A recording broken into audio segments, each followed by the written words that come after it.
Montana Territory, 1889. The air in the saloon hung thick with tobacco smoke and tension. A young gunslinger, no more than 20, stood with his hand hovering near his pistol, face flushed with whiskey and misplaced confidence. "They say you're Mountain Donovan," the youth slurred. "The man who killed 30 men at Broken Ridge." Across from him sat a giant of a man, his weathered face partially hidden beneath a wide-brimmed hat. Ezekiel Mountain Donovan, age 45, didn't look up from his whiskey. His massive frame seemed too large for the wooden chair that creaked beneath him. 34, Mountain corrected quietly, his voice like gravel. "But that was war. Different rules." "Well, I only need one to make my name," the youth declared, fingers twitching. "The man who killed Mountain Donovan." The patrons nearest them hurriedly moved away, chairs scraping against the wooden floor. The barkeeper ducked behind his counter.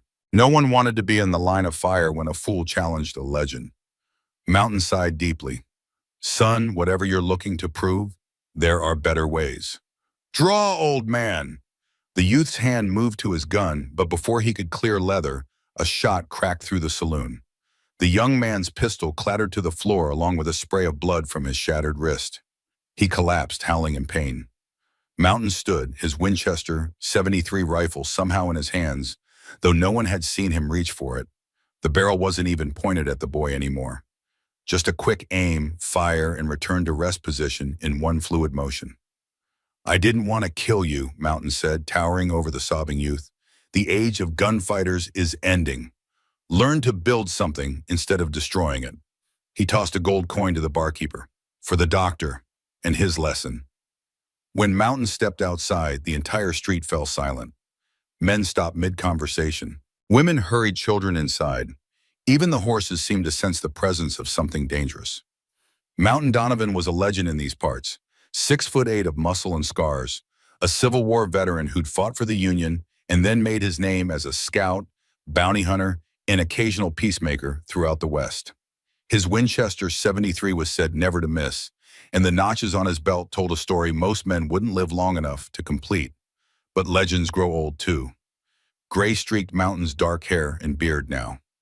Lines deepened around his eyes that had seen too much death, too much betrayal. He mounted his stallion, a massive black beast named Judgment that few other men could control, and rode out of town without looking back. Underscore, underscore, underscore, underscore, underscore, underscore, underscore, underscore, underscore, underscore, underscore, underscore, underscore, underscore, underscore, underscore. The landscape of Montana was changing. Mountain noticed it as he rode across the open plains toward the Wyoming border. Barbed wire fences cut across what had once been open range. Railroad workers hammered stakes and laid tracks in the distance. Telegraph poles stretched across the horizon like crosses in a battlefield cemetery. A new world was forming, one with less room for men like him. Men of violence, men who lived by the gun. His journey had purpose, though. For 20 years, Mountain had been tracking a group of outlaws known as the Raven Gang. Men who specialized in burning homesteads and making it look like accidents. Men responsible for the fire that had taken his wife Margaret and 8-year-old daughter Katie while he was away fighting in the war. The trail had led him across 5 states, from Texas to Dakota Territory, and finally here, to the border of Montana and Wyoming, to a small mining town called Redemption Creek. He'd picked up rumors that the Ravens had struck there recently. More fires, more accidents, more grieving families. And then, nothing. The gang had seemingly vanished, their trail gone cold. But Mountain was nothing if not persistent. He would find them. He always did. As he approached Redemption Creek near sunset, he stopped on a ridge overlooking the town. It was larger than he expected, a place in transition. The original mining camp had expanded with proper wooden buildings. A railroad spur was under construction. There was even a bank with a stone facade, unusual for a frontier town. Mountain took a swig from his flask, not whiskey as most would expect, but water. He hadn't touched alcohol in 20 years. Not since he'd found his family's charred remains. Clarity was his only companion now. He studied the town through narrowed eyes, noting the locations of the sheriff's office, the saloon, the bank, places where information could be gathered, places where men talked, Instead of riding directly into town, Mountain made camp in a small clearing nearby. He tethered Judgment, fed him, and spread his bedroll beneath a tall pine. From his saddlebag, he withdrew a worn leather pouch. Inside was a carefully folded map marked with the locations of every Raven gang attack he'd tracked. And at the bottom of the pouch, wrapped in a handkerchief once white but now yellowed with age, was a small charred doll's head. All that remained of his daughter's favorite toy. "I'm close," he whispered to the night. "I can feel it, Katie girl. Underscore, underscore, underscore, underscore, underscore, underscore, underscore, underscore, underscore, underscore, underscore, underscore, underscore, underscore, underscore, underscore." The next day, Mountain rode into Redemption Creek, immediately drawing attention. A man his size on a horse that large couldn't help but be noticed, especially one with the hard look of a professional killer. He tied Judgment outside the general store and stepped inside, ducking beneath the doorframe. The shopkeeper, a balding man with spectacles, visibly tensed. "What can I help you with, mister?" the man asked, his hand drifting beneath the counter where a shotgun was likely stashed. "Information," Mountain replied. "Need a room, somewhere quiet." The shopkeeper relaxed slightly. "Mrs. Kingsley runs a boarding house at the end of Main Street. Decent place, fair prices." Mountain nodded and placed a few coins on the counter. "Coffee, beans, jerky." As the shopkeeper gathered the items, the door opened and two women entered. The older one, perhaps in her 30s, carried herself with the dignified weariness of someone who had endured much. The younger, a girl of about 8, partially hid behind her, one side of her face obscured by her hair. "Good morning, Mr. Peterson," the woman said, then stopped short when she saw Mountain. The shopkeeper nodded nervously. "Morning, Mrs. Kingsley. Just helping this gentleman." Mountain felt the woman's appraising gaze. Her eyes were sharp, intelligent, unafraid. The child, though, stared at him with open fascination. When she shifted, he caught a glimpse of what her hair had been hiding, burn scars covering one side of her face. Something in Mountain's chest tightened. Burns, like the ones that had marked his Katie's body. "You're very big," the girl said suddenly, earning a sharp penny from her mother. "Most would say so," Mountain replied, his usually gruff voice softening slightly. Mrs. Kingsley stepped forward. "I'm Sarah Kingsley. I understand you might be looking for lodging."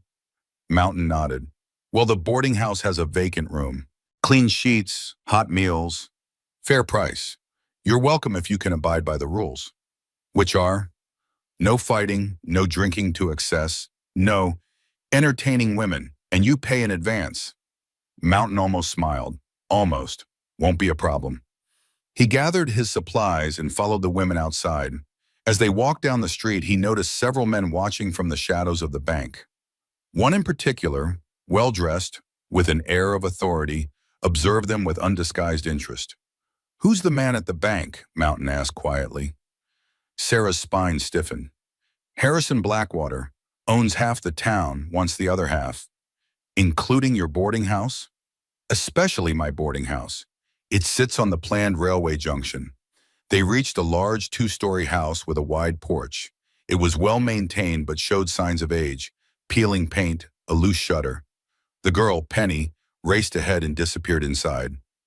"She's not afraid of much," Mountain observed. Sarah's expression softened. "She's seen the worst already. Makes the ordinary fears seem small." Inside, the boarding house was clean and modestly furnished. Sarah showed him to a corner room on the ground floor with windows facing east and south. Good sight lines, easy escape routes if needed. Mountain approved. "Dinner's at 6, Sarah informed him. "Penny has questions. Many questions. You are not obligated to answer them." After she left, Mountain stood at the window watching the town. The man from the bank, Blackwater, was now speaking with a man wearing a sheriff's badge. Both glanced in the direction of the boarding house. Mountain had intended to visit the sheriff immediately to inquire about recent fires in the area, about strangers passing through. But instinct told him to wait, to observe. Something about this town didn't feel right. He unpacked his minimal belongings, cleaned his Winchester with practiced precision, and prepared to learn the rhythms of Redemption Creek. Underscore, underscore, underscore, underscore, underscore, underscore, underscore, underscore, underscore, underscore, underscore, underscore, underscore, underscore, underscore, underscore. That evening, Mountain sat alone at the dining table, having waited until the other boarders had finished. There were four others: an elderly school teacher, a young clerk who worked at the assay office, and a married couple who ran the town's small newspaper. Sarah brought him a plate of stew and freshly baked bread. It was the best meal he'd had in months, but he ate mechanically, his mind elsewhere. "Is it true you fought at Shiloh?" a small voice asked. Mountain looked up to find Penny standing in the doorway, clutching a sketchbook. "Penny, leave Mr. Donovan be," Sarah called from the kitchen. "It's fine," Mountain said, surprising himself. "Yes, I was at Shiloh, and Antietam, and Gettysburg." Penny approached cautiously. "My father fought too, but he didn't come home." Mountain nodded, so many hadn't. "May I draw you?" she asked suddenly. The request caught him off guard. "Why would you want to do that?" "I draw everything. People say I'm good at it." She opened her sketchbook and to reveal remarkably skilled drawings for one so young. Landscapes, buildings, portraits of townsfolk. "You have a gift," Mountain said sincerely. Penny beamed, the scarred side of her face crinkling. "So may I? Draw you?" Mountain hesitated, then nodded once. Penny sat across from him, pencil moving rapidly across the page. Her concentration was intense, tongue poking slightly between her teeth. "How'd you get your scars?" Mountain asked, immediately regretting the bluntness of the question. But Penny answered without hesitation. "Fire. 2 years ago. Bad men came and burned our house. Mother and father died. Aunt Sarah took me in." Mountain's hand tightened around his fork. "Bad men?" "Men with birds on their coats. Ravens." The fork bent in Mountain's grip. "Penny!" Sarah appeared in the doorway, face pale. "That's enough bothering Mr. Donovan. Bedtime now." Penny gathered her sketchbook. "I'll finish tomorrow. If you're still here." "I'll be here," Mountain assured her, his mind racing. After Penny left, Sarah lingered. "I apologize for her questions. She's curious about everything." "No harm done," Mountain said, then asked carefully, "What happened to her parents?" Sarah's expression closed. "A tragedy. That's all you need to know." But Mountain did know. Ravens. Here. His prey had been in this very town. Later that night, Mountain lay awake, listening to the sounds of the house settling. His thoughts churned with new purpose. The ravens had been here, had killed here, and a little girl with burns on her face had seen them. He had found his trail again.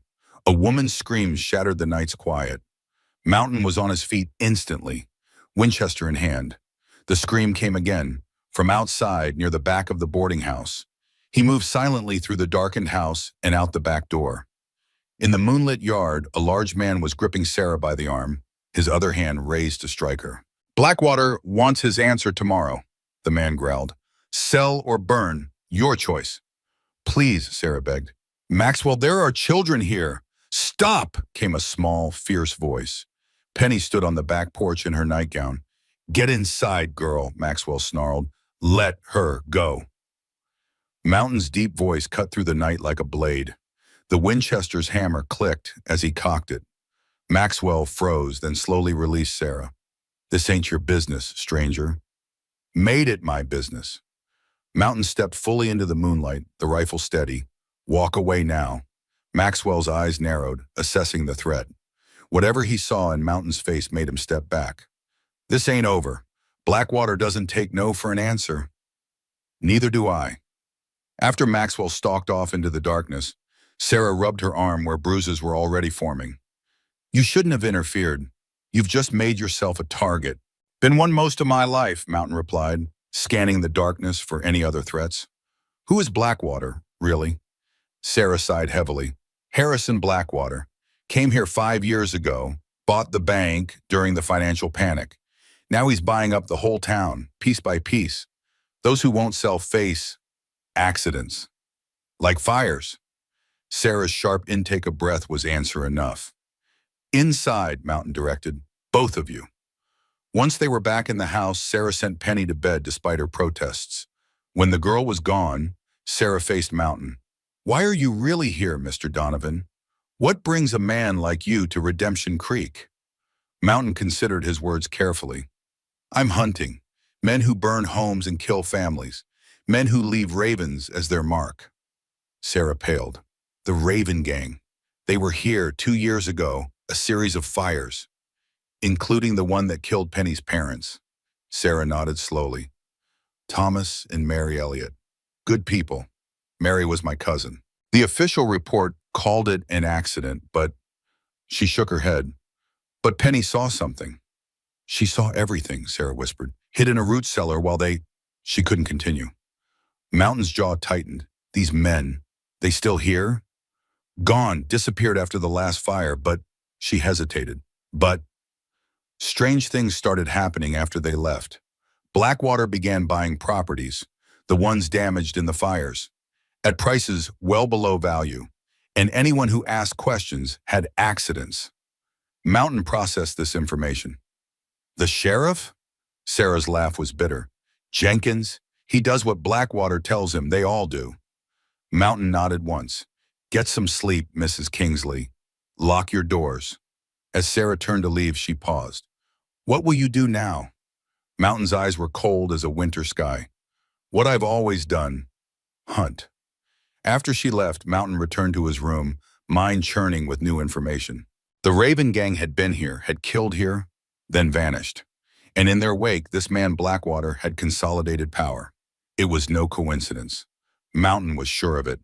As dawn approached, Mountain made a decision. He would stay in Redemption Creek, would watch, would learn. The connection between the Ravens and Blackwater was the key. He felt it in his bones. A soft knock at his door interrupted his thoughts. He opened it to find Penny standing there, clutching her sketchbook. "You should be asleep," he said. "I saw you watching the cemetery yesterday," she whispered. "From the ridge, before you came to town." Mountain stiffened.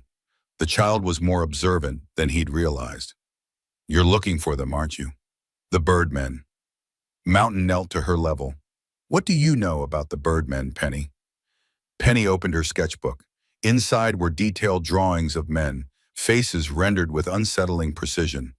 Men with hard eyes and cruel mouths. And on their coats, carefully drawn ravens. "I saw them," she said simply. "The night of the fire.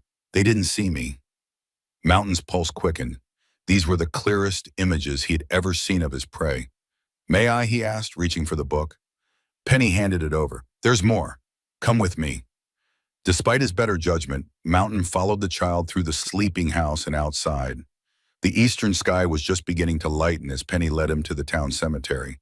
She stopped before two simple graves, Thomas and Mary Elliott. "I bring them flowers," she said, "every week." But she didn't stop there.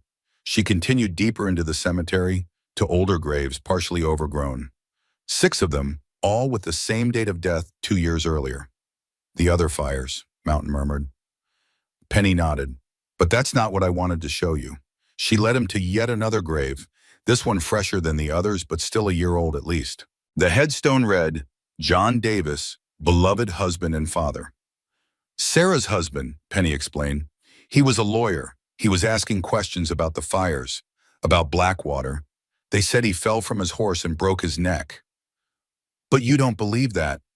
Penny shook her head. "He was the best rider in the county." Mountain studied the graves, understanding dawning. The ravens had come, had killed, and then anyone who investigated met with accidents. It was a pattern he'd seen before, but never so methodical, so calculated. "There's one more thing," Penny whispered. She flipped through her sketchbook to a drawing of a man in an expensive suit, wearing a gold pocket watch.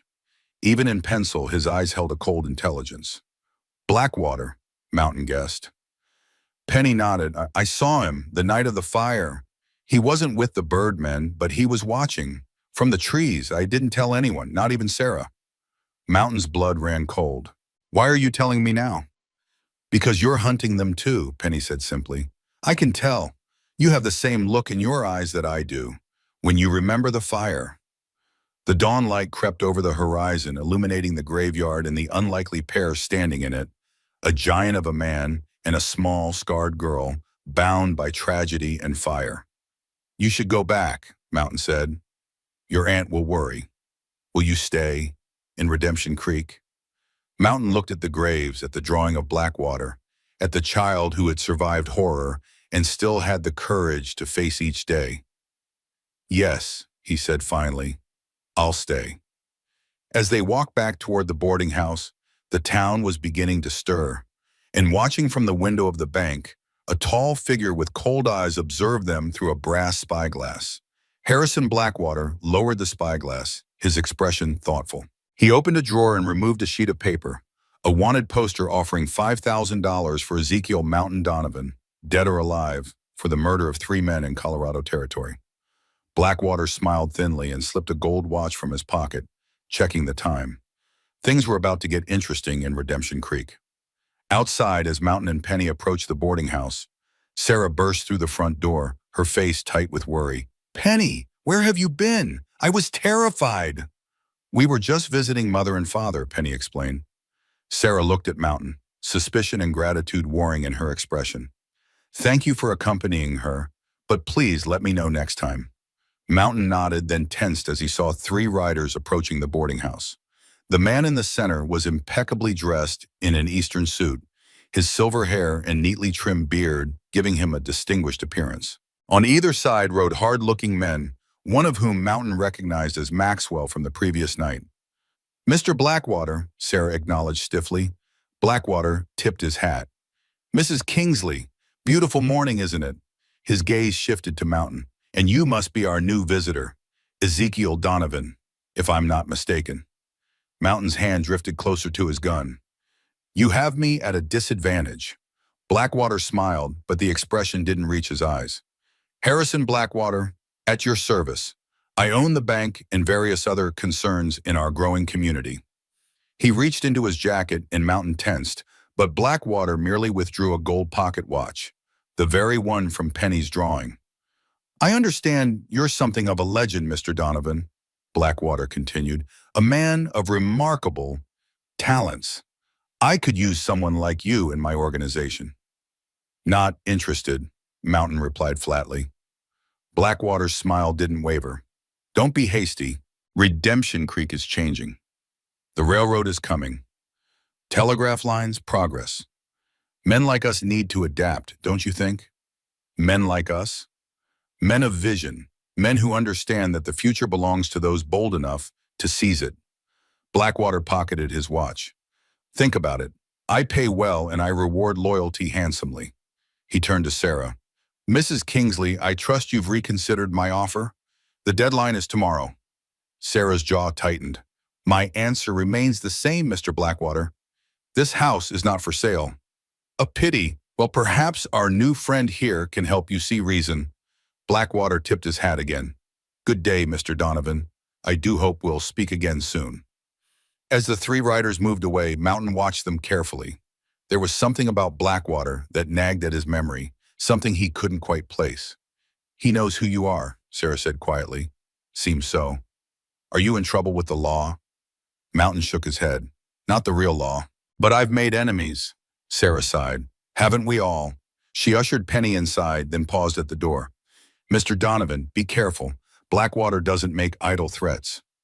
Neither do I, Mountain replied, his eyes still on the retreating figures.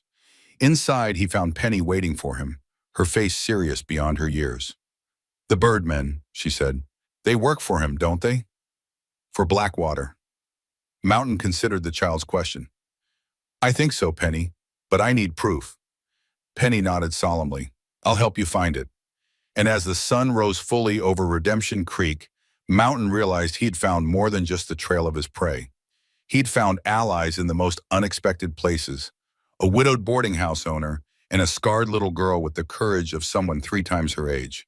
The hunt could finally end here, and perhaps, just perhaps, 20 years of ghosts could finally rest. The sheriff's office in Redemption Creek was a modest building with a weathered facade and barred windows. Mountain approached it cautiously, observing the comings and goings for nearly an hour before finally climbing the worn wooden steps. Inside, Sheriff Jenkins sat behind a desk scattered with papers, a half-empty bottle of whiskey at his elbow, despite the early hour. He was in his 60s, with the lined face of a man who'd seen enough of life to be tired of it. Ezekiel Donovan, Jenkins said without looking up. Figured you'd show up eventually. Mountain remained standing, filling the doorway. Word travels fast. Small town. Jenkins finally raised his bloodshot eyes. What brings a man like you to Redemption Creek? Because if it's trouble, we've got plenty already. Information, Mountain replied. About fires. 2 years back. Jenkins stiffened almost imperceptibly. Tragic accidents. All of them. 7 houses burned in 3 months. 14 dead. Not accidents. The sheriff's face hardened. You a fire investigator now? No, a hunter. Mountain stepped fully into the office, closing the door behind him. Tracking the Raven gang. Jenkins poured himself another drink with a hand that wasn't quite steady. That's just a story. Campfire tales to scare children. They're real. Been following them for 20 years across 5 territories. They were here. The sheriff downed his whiskey in one swallow. What's your interest in these ravens? They killed my family while I was fighting in the war. Something that might have been sympathy flashed across Jenkins's weathered face, quickly replaced by wariness. Even if what you say is true, they're long gone. 2 years gone. But someone knows where they went, Mountain pressed. Someone who benefited from their work. Jenkins' eyes narrowed. Careful, Donovan. Accusations like that can get a man killed in a town like this. Blackwater. The name hung in the air between them like gun smoke. Jenkins glanced nervously at the window, as if afraid someone might be listening. You're barking up a dangerous tree, he said quietly. Blackwater has this town in his pocket. The mayor, the judge, me. The admission seemed to pain him. Why? Progress, Jenkins said, almost spitting the word. The railroad's coming, telegraph lines. Blackwater says Redemption Creek will be the new Denver if we play our cards right. And the people who lost their homes, their lives? Casualties of progress. Jenkins didn't sound convinced of his own words. Listen, Donovan, I was a good lawman once, but I'm old. Tired. This badge doesn't mean what it used to. Mountain studied the broken man before him. Show me the reports on the fires. After a moment's hesitation, Jenkins opened a drawer and withdrew a slim folder. Not much to see. Like I said, ruled accidents. Mountain flipped through the sparse documentation. No mention of suspects, no thorough investigation, just quick conclusions.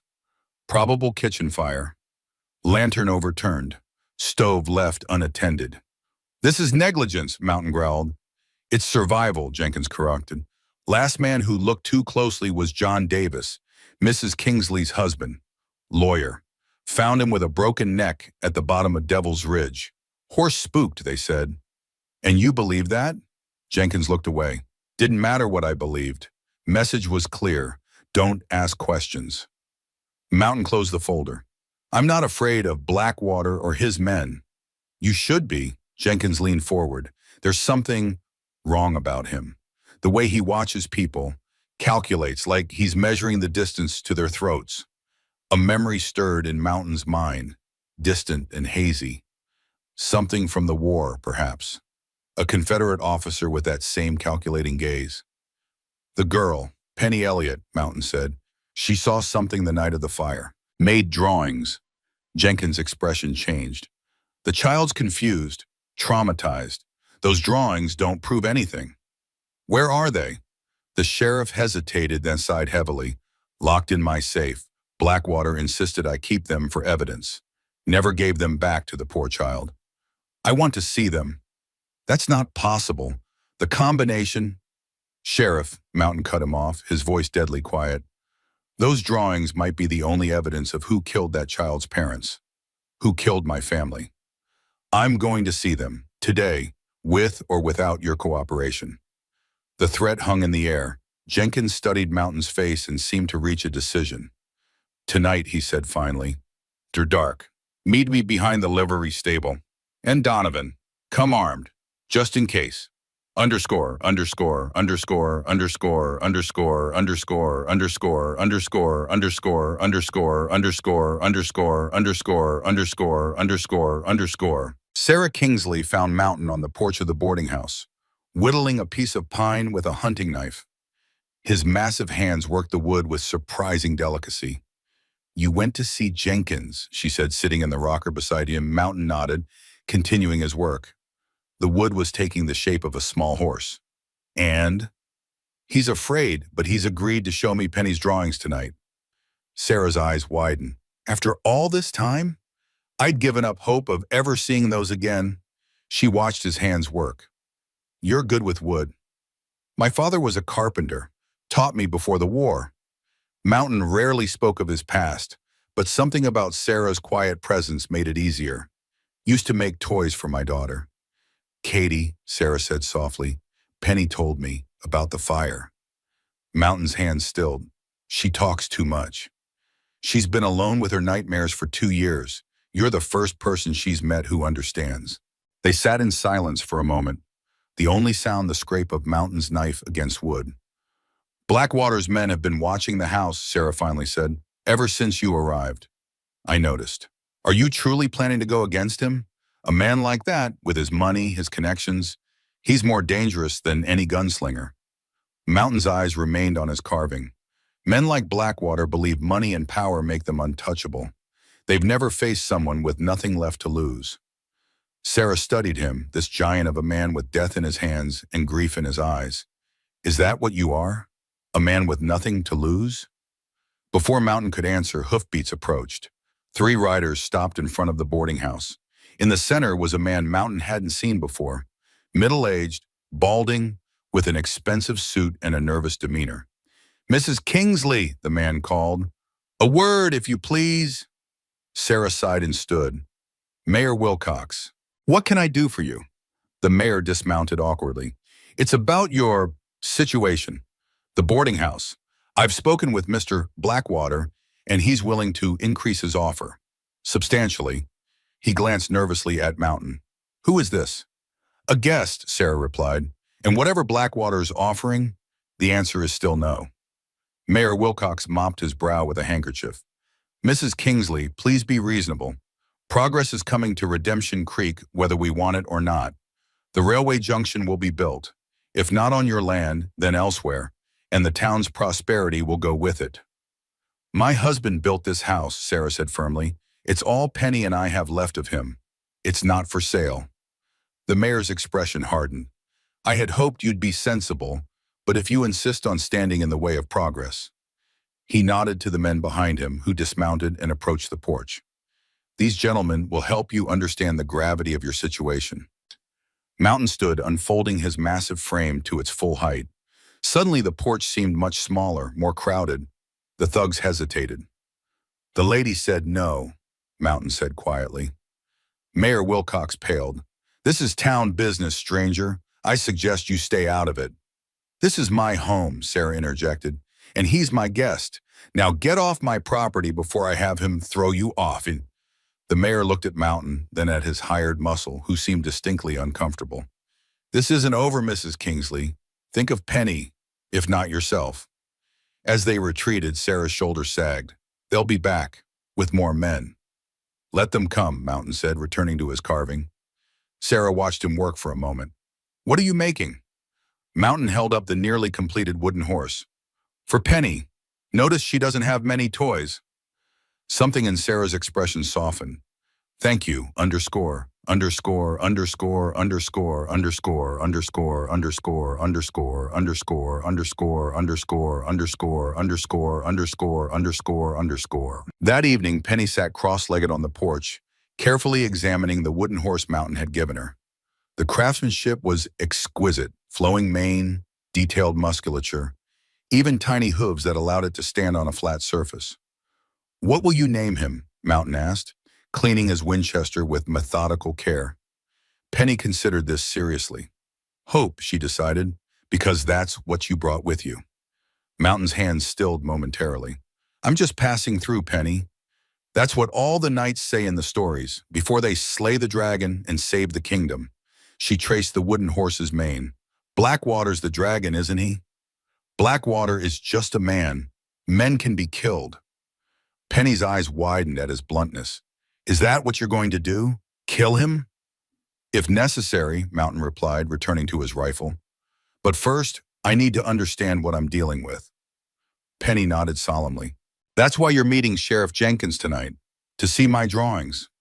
Mountain raised an eyebrow. How did you— I listen, Penny said simply. Adults think children don't, but we do. She leaned closer. Be careful. Sheriff Jenkins isn't a bad man, but he's weak. And weak men are dangerous when they're afraid. Mountain studied the child before him. You're not like other 8-year-olds I've known. Fire burns away the unimportant things, Penny replied. Makes you see what matters. From inside, Sarah called Penny for dinner. The girl tucked the wooden horse carefully in her pocket. Will you be here when I wake up tomorrow? She asked. Yes, Mountain promised. Good. Penny touched his massive hand briefly. Because I still need to finish your portrait. After she left, Mountain sat alone on the porch watching the sun set over Redemption Creek. The town was transforming before his eyes, not the physical buildings, but his perception of them. What had seemed a simple mining town now revealed layers of corruption and fear. And somewhere in that web of deceit lay the truth about the Ravens, about Blackwater, about 20 years of hunting. As darkness fell, Mountain secured his weapons, the Winchester, a Colt revolver, a hunting knife in his boot. He moved silently through the shadows, avoiding the main street, using alleys and backways to approach the livery stable. The smell of horses and hay greeted him as he slipped behind the building. Jenkins wasn't there yet. Mountain melted into the shadows to wait, all his senses alert. 20 years of hunting had honed his instincts to a razor's edge. Minutes passed. The town grew quieter as businesses closed, lights dimmed in windows. Still no Jenkins. Something was wrong. Mountain drew his revolver and moved toward the rear door of the livery. It was ajar, swinging slightly in the night breeze. Inside, the horses shifted nervously in their stalls, sensing his presence. A lantern burned low, casting long shadows. And in those shadows, a figure slumped against the far wall. Sheriff Jenkins sat with his back to a support beam, his badge gleaming dully in the lantern light. His throat had been cut, a dark stain spreading across his shirt front. In his outstretched hand was a folded paper. Mountain approached cautiously, checking for any signs of an ambush. Finding none, he knelt beside the dead man and took the paper. It was a wanted poster. His own face stared back at him, younger, with fewer lines of care. $5,000 reward for Ezekiel Mountain Donovan, wanted for the murder of 3 men in Laramie, Wyoming territory. Beneath the printed text, a message had been scrawled in blood. You're next, Mountain. A sound behind him, the soft scuff of a boot on hay. Mountain spun, gun raised. Penny stood in the doorway, eyes wide with horror. You shouldn't be here, Mountain said, lowering his weapon. I followed you, Penny whispered. I was worried. Go back to the boarding house, now. But Sheriff Jenkins is dead, murdered by someone who wants me to take the blame. Mountain approached her slowly. Penny, listen carefully. There will be men coming soon. When they find Jenkins, they'll look for me. You need to be far away from here.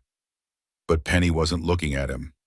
Her gaze was fixed on something beyond the livery door, her face pale in the moonlight. Mountain turned to follow her stare. Torches, a dozen or more, moving down the main street toward the livery. Angry voices carried on the night air. They're coming, Penny said unnecessarily. Blackwater's men, and others, townspeople. Mountain assessed their situation quickly. The back door, a quick retreat into the night. He could escape, disappear as he'd done so many times before. Start the hunt again elsewhere. But that would mean leaving Penny, leaving Sarah, abandoning the first real lead he'd had in years. Come, he said, taking Penny's hand. We need to move. They slipped out the back door just as the mob reached the front of the livery. Mountain led Penny through the shadows, staying off the main streets, using the town's alleys and service paths. The child moved silently beside him, following his lead with uncanny awareness. As they approached the boarding house, Mountain saw more torches, men surrounding the building. Sarah stood on the porch, a shotgun in her hands. They're saying you killed Sheriff Jenkins, she called when she spotted Mountain. They've come for you.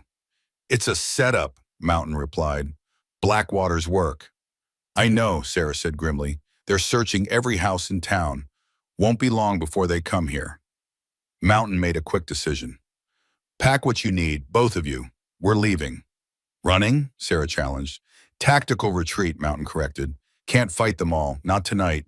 Need to regroup, find a better position. Penny tugged at his hand. Where will we go? I have a camp outside town. We'll be safe there, temporarily. Sarah hesitated, then nodded sharply. 5 minutes.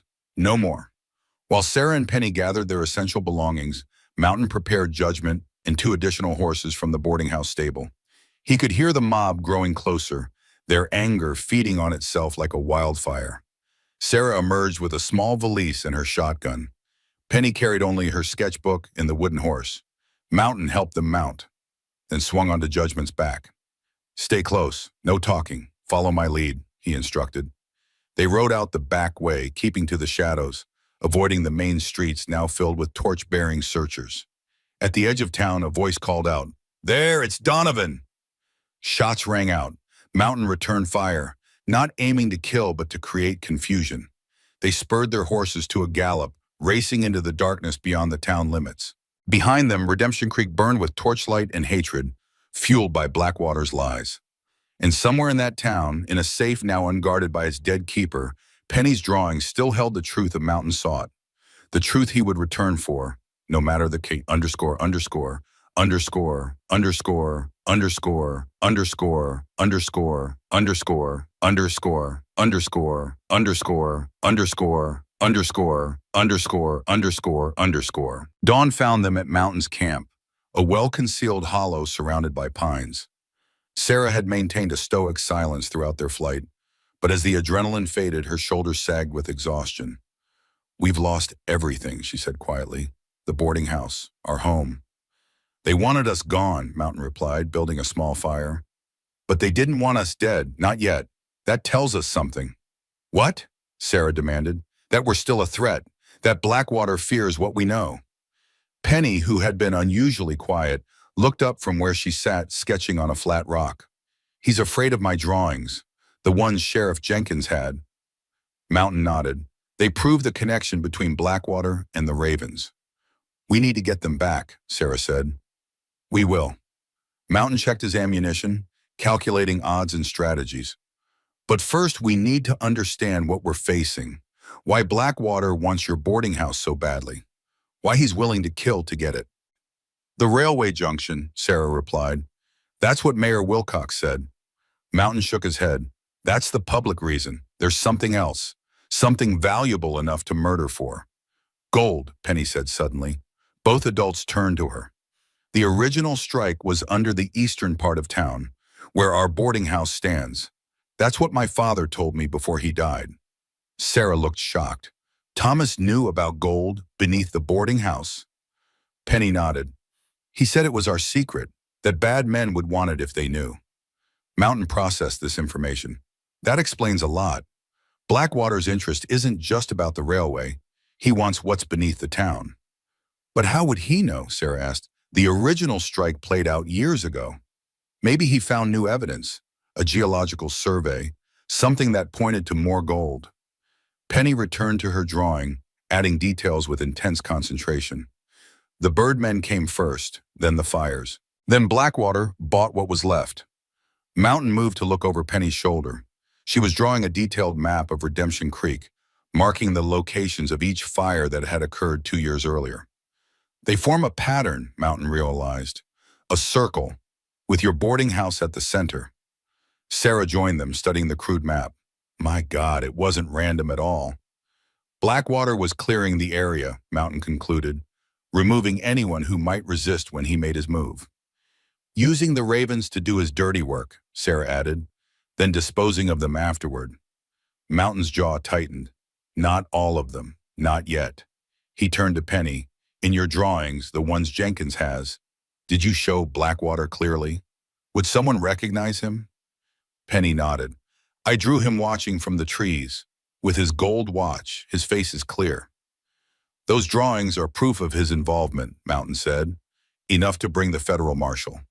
Maybe even enough to hang him. That's why Jenkins was killed, Sarah realized. He was going to give them to you. Mountain nodded grimly. And they'll destroy them as soon as they realize they're not in the safe. What safe? Penny asked. The one in Jenkins' office, where he said your drawings were kept. Penny shook her head. No, Sheriff Jenkins kept important things in a hidden safe, behind the painting of his wife in his house. He showed me once. Mountain and Sarah exchanged surprised looks. You're sure? Mountain asked. Positive, Itty. He said no one knew about it but him and Mrs. Jenkins before she died. And me, because I was special. A plan began forming in Mountain's mind. If Blackwater's men don't know about the second safe, the drawings might still be there. You can't go back, Sarah protested. They'll kill you on sight. Not if they don't see me. Mountain checked his weapons again. I'll go tonight. Alone. No, Penny said firmly. I have to come too. I know where the safe is and what the drawings look like. Out of the question, Sarah interjected. It's too dangerous. If we don't get those drawings, we have nothing, Mountain pointed out. No proof, no justice for your husband, for Penny's parents, for my family. Sarah's face crumpled. There has to be another way. There isn't, Mountain said gently. But I'll protect Penny with my life. You have my word. Your word? Sarah laughed bitterly. What is that worth? You're a killer, Donovan, a man with a price on his head. Mountain didn't flinch at the accusation. Those men in Wyoming tried to hang an innocent man. I stopped them. Made enemies of powerful people. And now Penny and I are paying the price for your enemies. No, Mountain corrected. You're paying the price for Blackwater's greed. And so am I, but together we might finally end this. Their argument was interrupted by the sound of a horse approaching. Mountain had his rifle up and aimed before the rider came into view. It was a young man barely out of his teens, wearing the uniform of a telegraph operator. Don't shoot, he called, raising his hands. I'm looking for Ezekiel Donovan. Who's asking? Mountain demanded, not lowering his weapon. Name's Charlie Wilkins, sir. I work the telegraph at Redemption Creek. Mrs. Kingsley helped my mother when she was sick last winter. The young man dismounted cautiously. I've got news. Important news. Sarah stepped forward. What is it, Charlie? It's about Blackwater, Charlie said. After what happened with Sheriff Jenkins, he called a town meeting. Said Donovan was a dangerous killer. Offered $1,000 to anyone who brought him in. That's not news, Mountain growled. No, sir, but this is. I was sending his telegrams afterward. He's bringing in professional gunmen from Denver. A lot of them, and he sent another wire to someone called the Red Man, who said it was time to finish what they started 20 years ago. Mountain went very still. You're sure? The Red Man? Charlie nodded. Yes, sir. Means something to you? Silas Reed, Mountain whispered, a name from his nightmares. Leader of the Raven Gang. I thought they were gone, Sarah said. Not gone. Waiting. Mountain's mind raced. Blackwater's gathering his forces. The Ravens, hired guns. He's preparing for war. There's more, Charlie added. Blackwater asked about property deeds for all the land around Redemption Creek. Old mining claims, everything. I think he's planning something big. When are these gunmen arriving? Mountain asked. Day after tomorrow on the Denver coach. Mountain nodded. You've taken a big risk coming here, Charlie. The young man squared his shoulders. My PA was a union man, same as you. He wouldn't stand for what Blackwater's doing to our town. Go back, Mountain instructed. Keep your ears open, but be careful. After Charlie departed, Mountain turned to Sarah and Penny. This changes things. We don't have much time. What will we do? Sarah asked. Mountain's eyes hardened with resolve. Tonight we get the drawings. Tomorrow we find allies, people in town who haven't sold their souls to Blackwater. And the day after that... What? Penny prompted. We take back Redemption Creek, or die trying. Underscore, underscore, underscore, underscore, underscore, underscore, underscore, underscore, underscore, underscore, underscore, underscore, underscore, underscore, underscore, underscore. As dusk approached, Mountain prepared for their night mission. He checked and rechecked his weapons, studied the town layout based on Penny's drawings, and considered every possible contingency. Sarah watched him, her initial anger having faded to a grim acceptance. You've done this before, she observed. Planned operations like this. Mountain nodded, cleaning his revolver. In the war. After, too. Hunting the Ravens. For 20 years, Sarah mused. That's a long time to hold on to hate. Not hate, Mountain corrected. Justice. My wife and daughter deserve that much. Sarah studied him. And after, if you find these ravens, kill Blackwater, get your justice, what then? The question caught Mountain off guard. He'd never thought beyond the hunt, beyond vengeance. I don't know, he admitted. Maybe that's why you've never caught them, Sarah suggested gently. You haven't planned for after. Before Mountain could respond, Penny approached, dressed in dark clothes, her hair tucked under a cap. I'm ready, she announced. Mountain knelt to her level. This will be dangerous. You'll need to follow my instructions exactly. No questions, no hesitation. Understand? Penny nodded solemnly. I understand. We'll approach from the east, using the creek bed for cover. Stay low. Stay quiet. Like hunting, Penny said. Mountain regarded her curiously. You've hunted? My father took me. Before. She didn't need to explain before what. I can be quiet as a shadow. Sarah embraced her fiercely. Please be careful, both of you. As they prepared to leave, Mountain noticed Penny tucking something into her pocket. What's that? Hope, she replied, patting the wooden horse. For luck. Mountain recalled his own talisman, the charred doll's head he'd carried for 20 years. Perhaps they weren't so different, this scarred child and himself. The moon was a slim crescent as they made their way toward Redemption Creek, keeping to the shadows, moving with deliberate care. Mountain was impressed by Penny's stealth. She moved like a seasoned scout, placing her feet carefully, staying low when needed. The town was eerily quiet. Extra men patrolled the streets, Blackwater's hired guns, supplemented by deputized townspeople. Mountain avoided them all, leading Penny through back alleys and between buildings until they reached Sheriff Jenkins' modest house on the outskirts of town. Guards, Mountain whispered, pointing to two men smoking on the front porch. Back way, Penny suggested, pointing to a narrow path that led behind the house. They circled around, finding the rear door secured but not guarded. Mountain picked the lock with practiced ease, and they slipped inside. The house was dark and still, filled with the lingering presence of its dead owner. Penny moved confidently through the shadows, leading Mountain to Jenkins' study.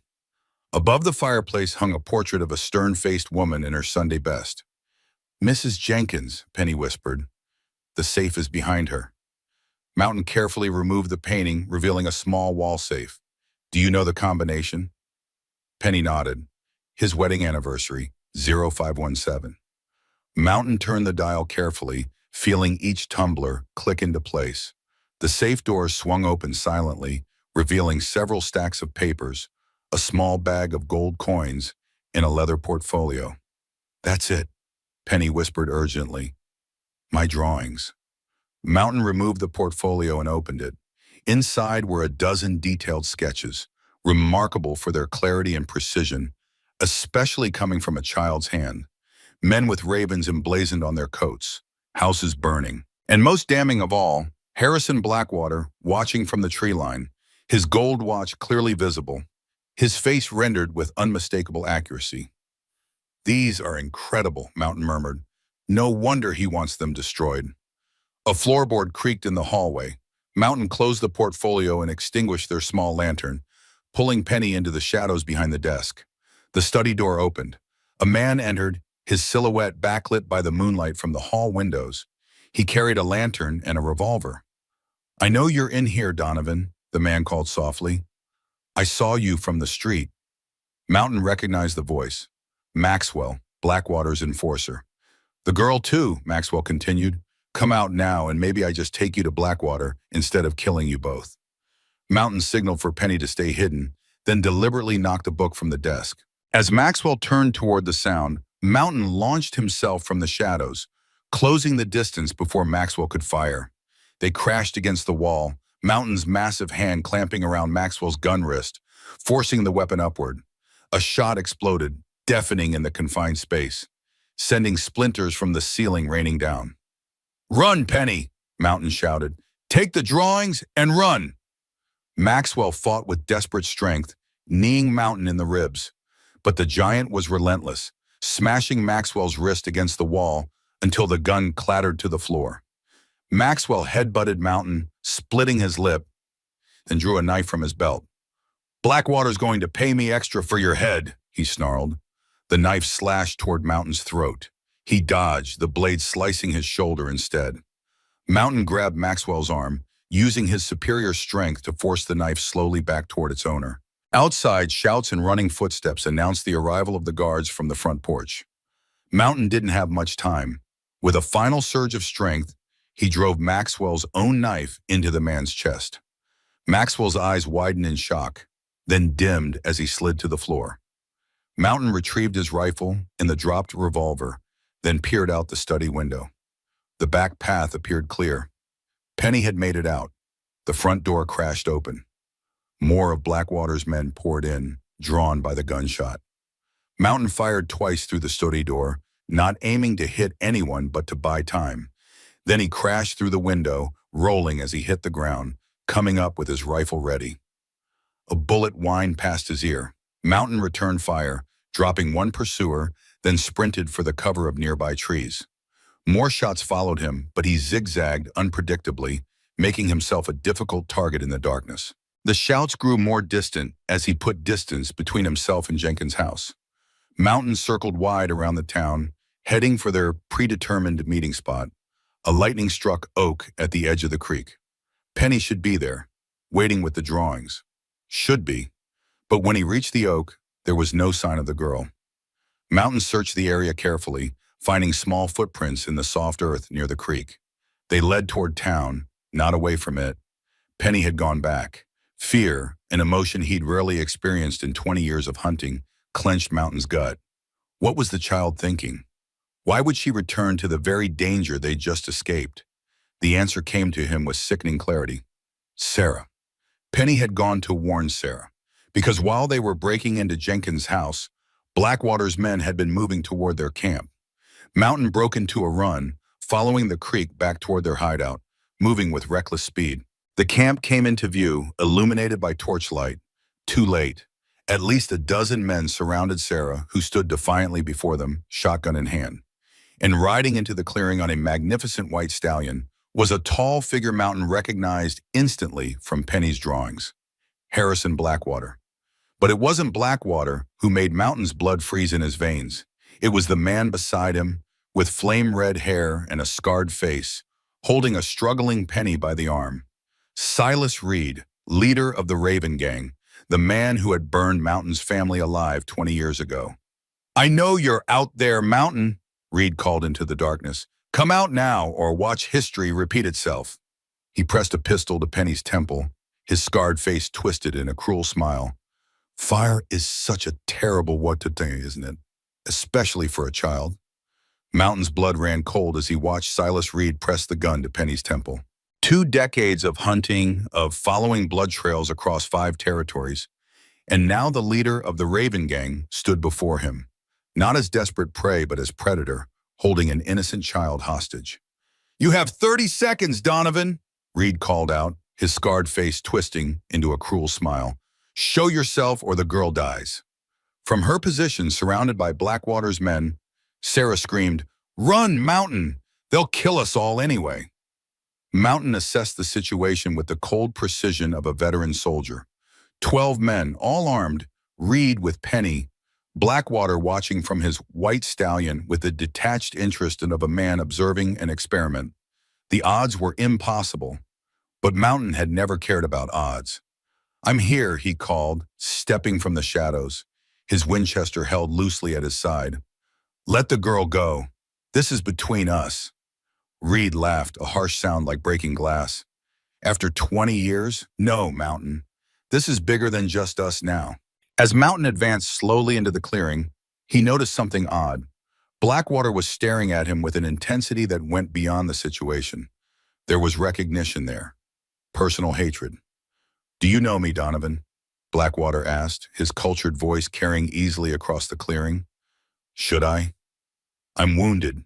Blackwater placed a hand over his heart in mock distress. We spent such quality time together during the war. He removed his hat, revealing a full head of silver hair and a face that suddenly struck Mountain with terrible familiarity. Hayes, Mountain breathed, the name coming unbidden to his lips. Colonel Edmund Hayes. the Confederate officer who had captured Mountain's unit during the Battle of the Wilderness, the man who had ordered the execution of wounded Union soldiers, the war criminal Mountain had testified against after the war ended. Very good, Blackwater. No, Hayes smiled coldly. I wasn't sure you'd remember. It's been, what, 24 years? I've changed my name since then, of course. Started a new life after your testimony ruined my old one. The pieces fell into place with devastating clarity. Hayes hadn't been executed for his war crimes as Mountain had believed. He'd escaped, reinvented himself as Harrison Blackwater, and spent decades building power and influence in the West. You sent the Ravens after my family, Mountain said, the realization burning like acid. After the war, it wasn't random. Nothing I do is random, Donovan. Blackwater Hayes examined his gold watch with casual interest. Your testimony cost me everything. My commission, my family estate in Virginia, my good name. It seemed only fair you should lose everything, too. The magnitude of the revelation staggered Mountain. His entire life since the war, the death of his family, the years of hunting, the trail of bodies, all of it orchestrated by this man.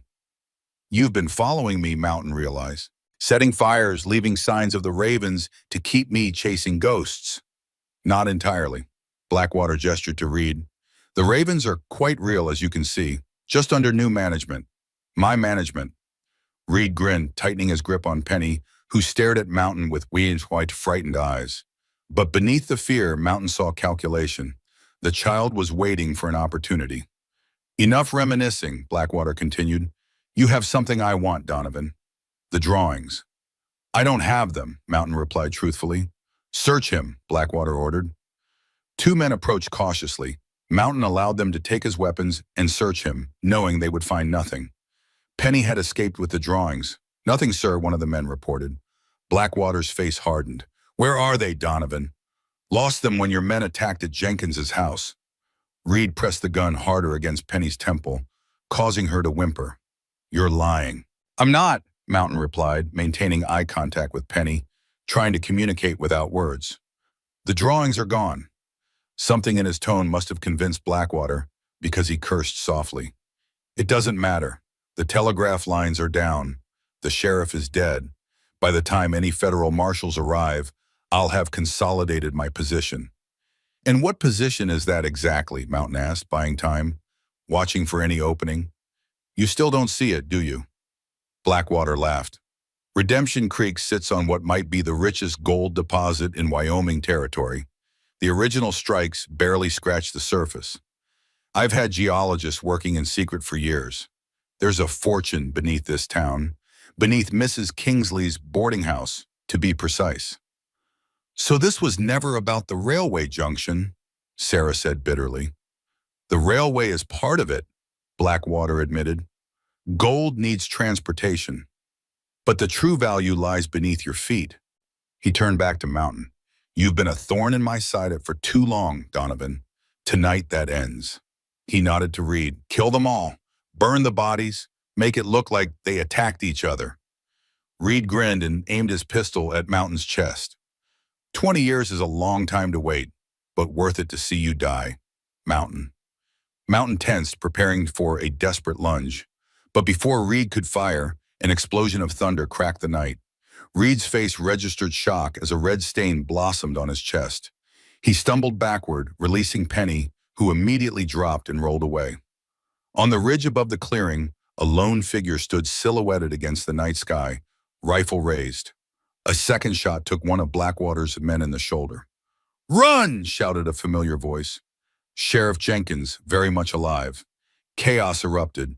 Mountain dived for his discarded weapons as Blackwater's men fired wildly at the ridge. Sarah seized the moment to level her shotgun at the nearest gunman, who dropped his weapon in terror.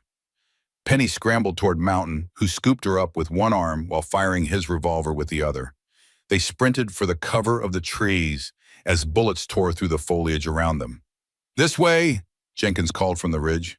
Mountain, carrying Penny, ran up the slope with Sarah close behind. They reached Jenkins, who was already mounting his horse. Another horse stood ready. Get on, Jenkins ordered, extending a hand to help Sarah up behind him. Mountain lifted Penny onto the second horse and swung up behind her. "You're supposed to be dead," he said to Jenkins as they spurred their mounts away from the gunfire. "Very nearly was," Jenkins replied. "Maxwell cut my throat but missed anything vital. Left me for dead. I've been following your trail ever since." "Why?" "Because you were right, Donovan, about all of it. And because I've been a coward for too long." They rode hard through the night, following a game trail deeper into the mountains. Behind them, shouts and occasional gunfire indicated pursuit, but the sounds grew fainter as they put distance between themselves and Blackwater's men.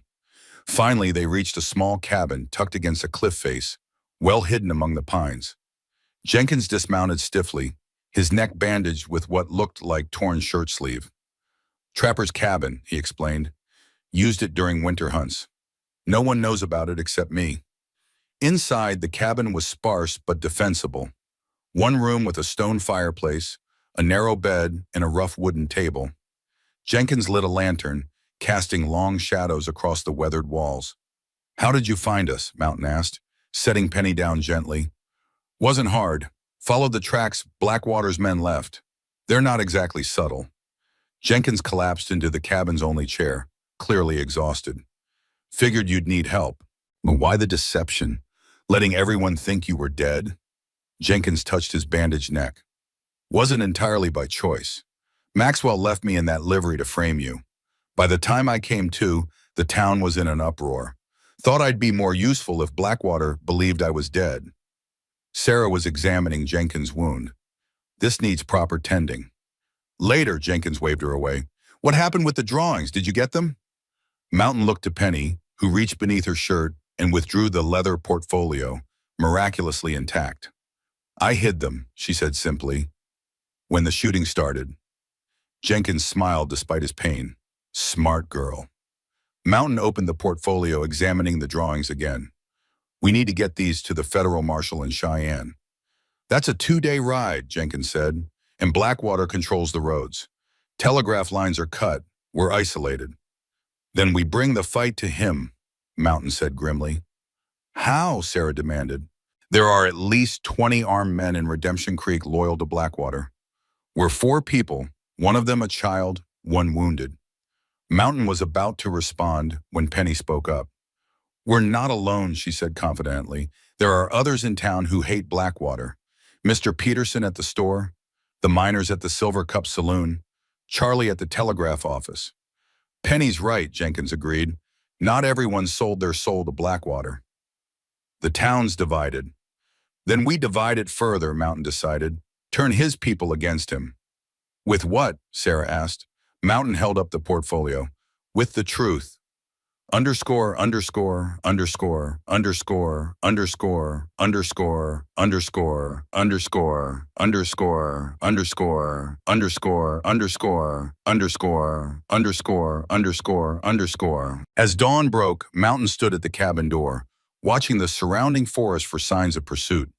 His mind raced with plans and calculations, weighing risks against necessities. Behind him, Sarah was tending Jenkins' wound properly now, using supplies found in the cabin. Penny sat at the table, drawing intently. Not her memories this time, but a detailed map of Redemption Creek marking possible allies and enemies. "We need to know more about Hayes," Mountain said, turning back to the room. "About who he is now, his weaknesses." "I can tell you some," Jenkins offered. "Been sheriff there 5 years. Watched him build his empire." "He's methodical," Sarah added. "Plans everything, takes no unnecessary risks." "Except with you," Jenkins said, looking at Mountain. "With you it's personal, makes him careless." "That's our advantage," Mountain nodded. "He hates me enough to make mistakes." "What happened between you?" Sarah asked. "During the war?" Mountain's face darkened with memory. "My unit was captured at the Wilderness. Hayes was the commanding officer. He ordered the execution of our wounded, said he couldn't spare the men to guard them, couldn't spare the supplies to treat them." Jenkins cursed softly. "I escaped," Mountain continued, "made it back to Union lines with proof of what he'd done, testified at his court-martial after the war. They sentenced him to hang, but apparently," he shrugged, "apparently he had connections. And he's been planning his revenge ever since," Sarah concluded. "Not just revenge," Mountain corrected. "Empire. Hayes Blackwater is building something here, using the gold, the railroad. He wants power. The gunmen arriving from Denver tomorrow, Jenkins remembered. They're not just for dealing with us. They're his army, for whatever comes next. The cabin fell silent as they absorbed the implications. Blackwater wasn't just a corrupt businessman or a vengeful enemy. He was something far more dangerous, a man with resources, vision, and utter ruthlessness. The drawings are important, Mountain said finally, but they're not enough. We need more. Something that proves Hayes and Blackwater are the same man. Proof of his war crimes. There might be something, Jenkins said hesitantly, in his office at the bank. I've seen him with a wooden box, keeps it locked, never lets anyone touch it. Mementos, Mountain guessed. Men like Hayes keep trophies. We'd never get near it, Sarah objected. The bank is his fortress. Not the only way in, Penny spoke up, pointing to her map. Underground, the old mining tunnels. One runs right under the bank. All three adults stared at her. How do you know that? Sarah demanded. My father showed me, Penny replied. Before. He said the whole town is built on tunnels. Jenkins nodded slowly. She's right. The original silver strikes left a maze beneath Redemption Creek. Most are collapsed or flooded now, but some are still passable. Mountain studied the child's map with new appreciation. Show me. Penny indicated a spot outside town. Here, the entrance is hidden in Devil's Ridge. The tunnel runs all the way to Sundown Street, right behind the bank. That's nearly half a mile, Jenkins said doubtfully, and those tunnels haven't been maintained in years. Could be deadly. Everything about this is deadly, Mountain replied, but it's our best option. I'll go tonight. Not alone, Sarah insisted. Yes, alone, Mountain countered. You're needed here with Penny, and Jenkins is in no condition for that kind of mission. I can help, Penny offered. I know the tunnels. My father took me through them once. Absolutely not, Sarah and Mountain said in unison. Penny looked mutinous but didn't argue further. Mountain turned to Jenkins. What else can you tell me about the bank, guards, layout? As Jenkins detailed the bank's security, Mountain formulated his plan. He would enter the tunnels at nightfall, make his way beneath the town, and access the bank from below. Find the wooden box Jenkins had mentioned, then return with whatever evidence it contained. Simple, except for the collapsed tunnels, armed guards, and the small matter of breaking into the most secure building in Redemption Creek. What if it's not enough, Sarah asked quietly. What if we get this evidence and it still doesn't stop him? Mountain checked his Winchester, reloading the ammunition Blackwater's men had removed. Then we go with the direct approach. Meaning? Meaning I kill him, Mountain said simply, and as many of his men as necessary. The cold certainty in his voice silenced the room. Underscore, underscore, underscore, underscore, underscore, underscore, underscore, underscore, underscore, underscore, underscore, underscore, underscore, underscore, underscore, underscore. As the day progressed, they prepared as best they could with limited resources. Jenkins cleaned and oiled the weapons. Sarah inventoried their supplies. Penny continued refining her map, adding details from memory. Mountain sat apart from the others, lost in thought. 20 years of hunting had led to this moment. His prey wasn't just the Raven Gang anymore, but the man who had orchestrated everything. Hayes, Blackwater, the architect of his suffering. The revelation should have energized him, given his vendetta new purpose. Instead, he felt a strange hollowness. If he killed Hayes, what then? The questions Sarah had asked earlier echoed in his mind. After vengeance, what remained? You should rest, Sarah said, interrupting his thoughts. She sat beside him on the cabin's small porch. Tonight will be dangerous. I'm used to danger. I know. She studied his profile. You've lived with it so long, I wonder if you'd know how to live without it. Mountain didn't respond. Penny asked me something earlier, Sarah continued. She asked if you would stay after. After Blackwater, after justice, after vengeance, whatever you want to call it. Mountain sighed deeply. I haven't thought that far ahead. Perhaps you should, Sarah suggested gently. For 20 years you've lived only to hunt, to kill. What kind of life is that? The only one I know. Sarah touched his arm lightly. There could be more, if you wanted it. The simple gesture, the offered possibility, awakened something long dormant in Mountain's chest, a yearning for something beyond vengeance, beyond the hunt, something he'd thought forever lost in the ashes of his family home. "I'm a killer," he said flatly. "That's all that's left of me." "No," Sarah countered. "I've seen how you are with Penny, how you carved her that horse, how you protect her. There's more to you than death, Ezekiel Donovan. Much more." Before Mountain could respond, Jenkins called from inside the cabin. "Riders coming from the east." Mountain was on his feet instantly, rifle in hand. "How many?"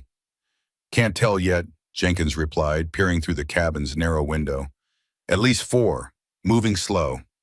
Mountain positioned himself at the corner of the cabin, using the structure for cover. "Get Penny inside, away from the windows."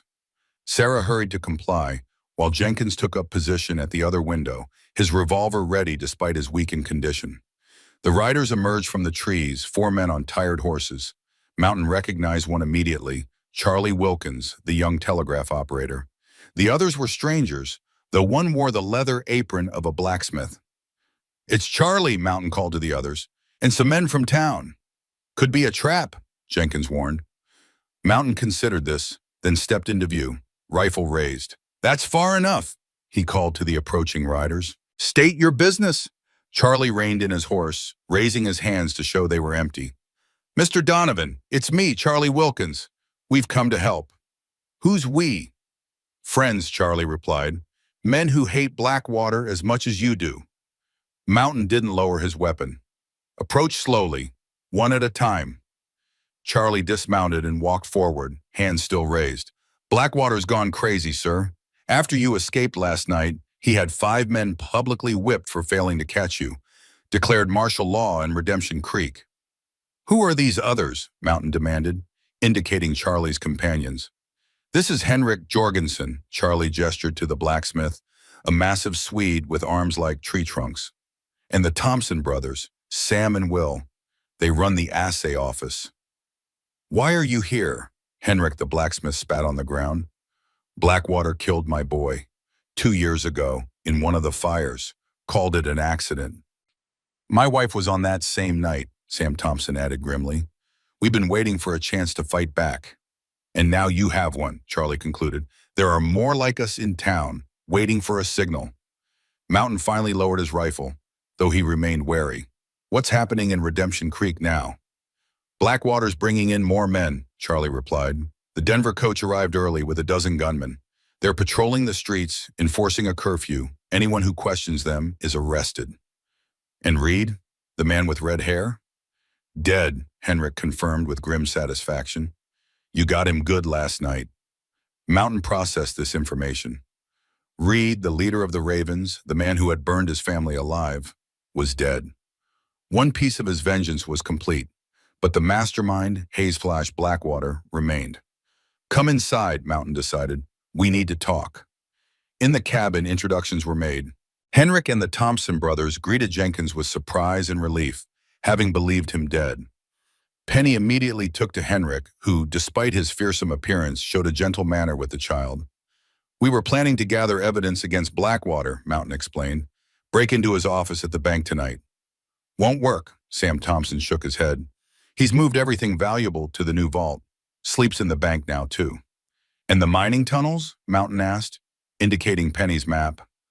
"Collapsed," Henrik confirmed. "Blackwater had them dynamited this morning. Said it was for public safety. Really, he was cutting off any approach to the bank." Mountain's plan crumbled. Then we're out of options. "Not quite," Charlie said. "There's something you should know. When Blackwater declared martial law, he also announced a public hanging. Tomorrow at noon." "Who?" Sarah asked. Charlie looked at her sympathetically. "You, ma'am, and Penny, and Mr. Donovan, of course. In absentia." "He's hanging us without even capturing us?" Jenkins asked incredulously. "He says he has witnesses who will swear you murdered him and fled. The graves are already being dug." Charlie hesitated. "There's more. After the hanging, he's planning to burn the rest of the properties that haven't sold to him. Create a fresh start for Redemption Creek." Mountain's jaw tightened. "Fires again.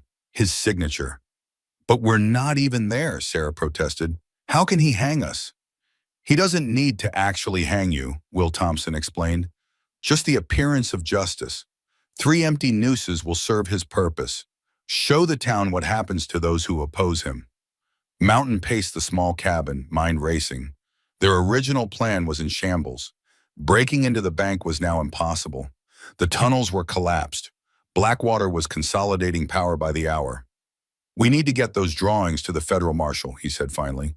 It's our only hope. Tried that, Henrik said grimly. Sent a rider last night. Blackwater's men caught him 5 miles out. Made an example of him in the town square. The cabin fell silent as the full gravity of their situation sank in. They were trapped, isolated, outnumbered, and running out of options. Then Penny spoke up, her young voice steady despite the dire circumstances. What if we go to the hanging? All eyes turned to her. What do you mean, child? Jenkins asked. Blackwater wants to hang us, Penny explained, as if it were obvious. So let him try. Mountain knelt beside her. You're suggesting we walk into his trap? It's not a trap if we know it's there, Penny replied. And everyone will be watching, the whole town. It's our chance to show them the truth. A plan began forming in Mountain's mind. Bold, desperate, possibly suicidal, but with a chance of success. The girl's right, he said slowly. Blackwater wants a spectacle. Let's give him one he won't forget. The others looked skeptical but intrigued. What exactly are you proposing? Sarah asked. Mountain's eyes hardened with resolve. Tomorrow we ride into Redemption Creek. Together. At high noon. That's insane, Sam Thompson objected. They'll kill us on sight. Not if we have leverage, Mountain countered. Not if we have something Blackwater wants more than our deaths. What could possibly be worth more to him than killing you? Jenkins asked. Mountain turned to Charlie. The telegraph office. Does it have a safe? Charlie nodded. Small one, for cash and valuable messages. And you have access? Yes, sir. I'm the operator. Mountain's plan crystallized. Tonight, Charlie returns to town. Business as usual. He creates a new set of documents, telegraph orders appearing to come from the territorial governor, authorizing Blackwater's arrest for fraud and murder. Forgeries? Sarah asked, sounding uncertain. Convincing ones, Mountain confirmed. Charlie puts them in the safe at the telegraph office. Then tomorrow, when Blackwater attempts his public hanging, we appear with a simple message. Release the town, or we release the documents. He'll never believe it, Jenkins argued. He doesn't have to believe it completely, Mountain replied, just enough to hesitate, to create doubt. And while he's hesitating, we show the town Penny's drawings, Sarah finished, understanding dawning. Expose him in front of everyone. Exactly, Mountain nodded. Blackwater's power comes from fear and secrecy. We take those away, in public, where he can't control the narrative. The others mulled this over, seeing both the audacity and the desperate logic of the plan. It's risky, Henrik said finally, but better than waiting here to be hunted down. What if he calls our bluff? Will Thompson asked. What if he just orders his men to open fire? Then we fight, Mountain said simply, and take as many of them with us as we can. The fatalism in his voice silenced further objections. This was a man who had faced death for 20 years, who had nothing left to lose, or so he believed. I'll do it, Charlie volunteered. I can create the telegrams, make them look official. And I'll spread word to our allies in town, Henrik added. Have them ready to move when the time comes. As the others discussed logistics, Sarah pulled Mountain aside. This is suicide, she whispered. You know that, don't you? Maybe, he admitted, but it's our only play. And Penny? Are you willing to risk her life too? Mountain's expression softened. I'd die before I let anything happen to that child. That's what I'm afraid of, Sarah replied. She's already lost 2 fathers, Ezekiel. I don't want her to lose a third. The implication hung between them. That Mountain had become something more than a protector to Penny. Something like family. I can't walk away, he said finally.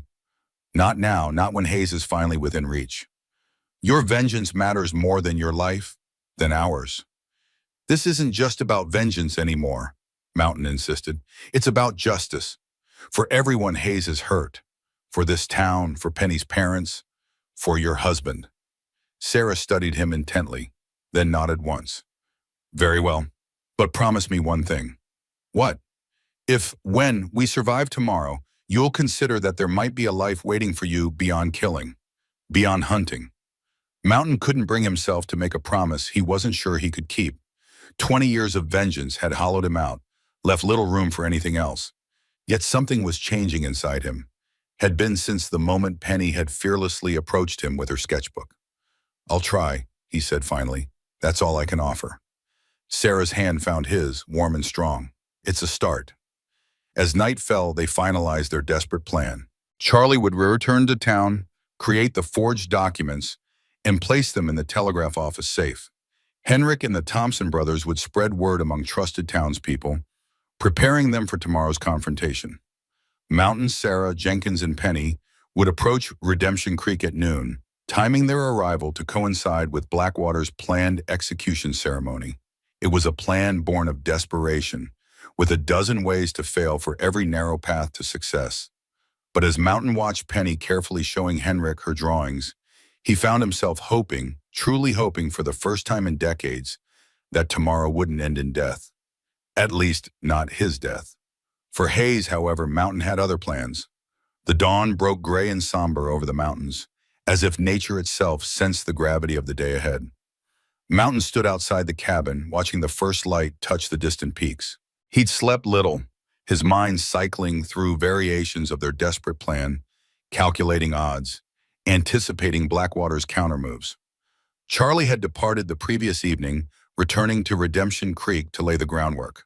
Henrik and the Thompson brothers had followed shortly after, tasked with quietly spreading word among trusted townspeople. Now, with morning arrived, Mountain felt the familiar cold focus that had carried him through countless battles and manhunts. The door creaked behind him. Sarah stepped onto the porch, her face drawn with worry, but her eyes clear and determined. Jenkins is awake, she said. His wound is better, but he's weak. I'm not sure he should ride. He'll ride, Mountain replied. We need every gun. Sarah nodded, accepting his assessment. Penny's ready too. I tried to convince her to stay here, but she's stubborn, Mountain finished, like someone else I know. The ghost of a smile touched Sarah's lips. We Kingsleys are difficult that way. They stood in silence for a moment, watching the sunrise. Then Sarah spoke again, her voice soft but firm. If things go wrong today, if it comes down to a choice, promise me you'll get Penny out, no matter what happens to me or Jenkins. Mountain turned to face her.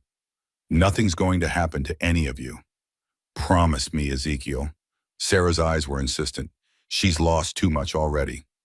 After a moment, Mountain nodded. I promise, but it won't come to that. How can you be sure? Because I won't let it, he said simply. Sarah studied him, seeming to find something reassuring in his certainty. I believe you, she said finally. God help me, I do. The door opened again and Penny emerged. Dressed in her cleanest clothes, her hair neatly brushed to partially cover her scarred face. She carried her sketchbook and the wooden horse Mountain had carved for her. Are we going home today? She asked, her voice stronger than any child's who had a right to be in such circumstances. Mountain knelt to her level.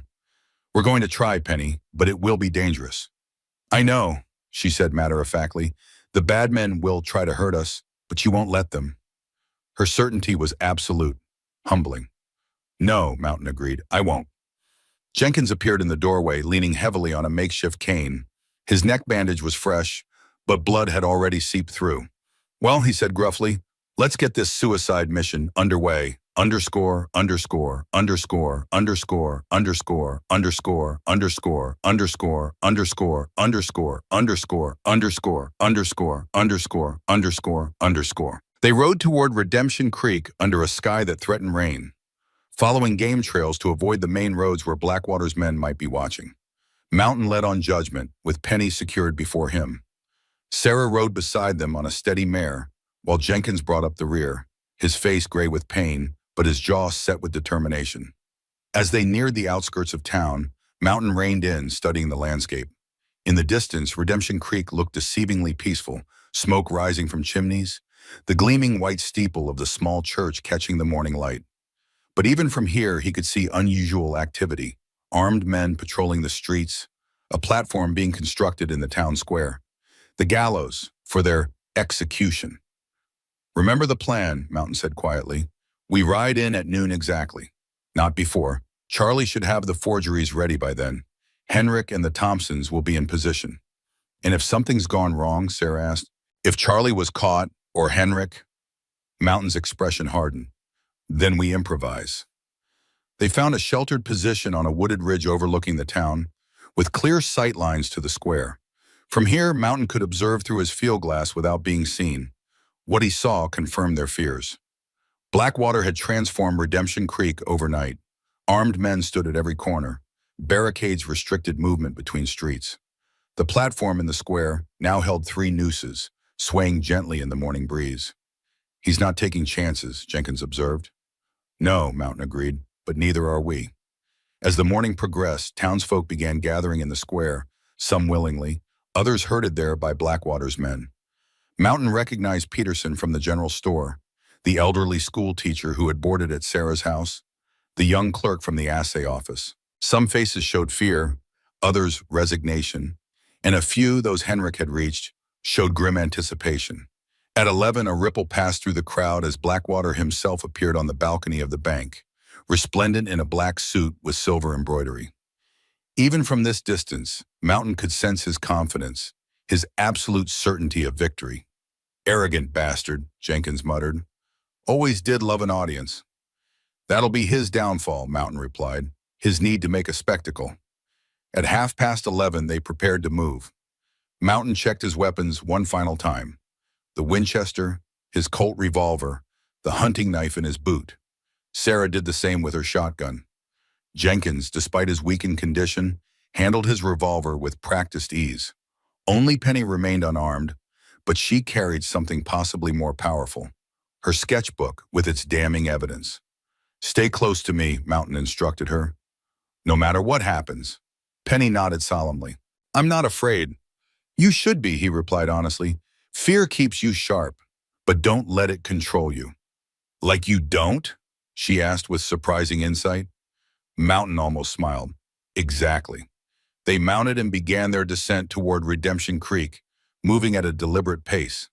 The town bell struck noon as they approached the main street, its 12 solemn peals carrying across the valley like a death knell. Or perhaps, Mountain thought, like judgment.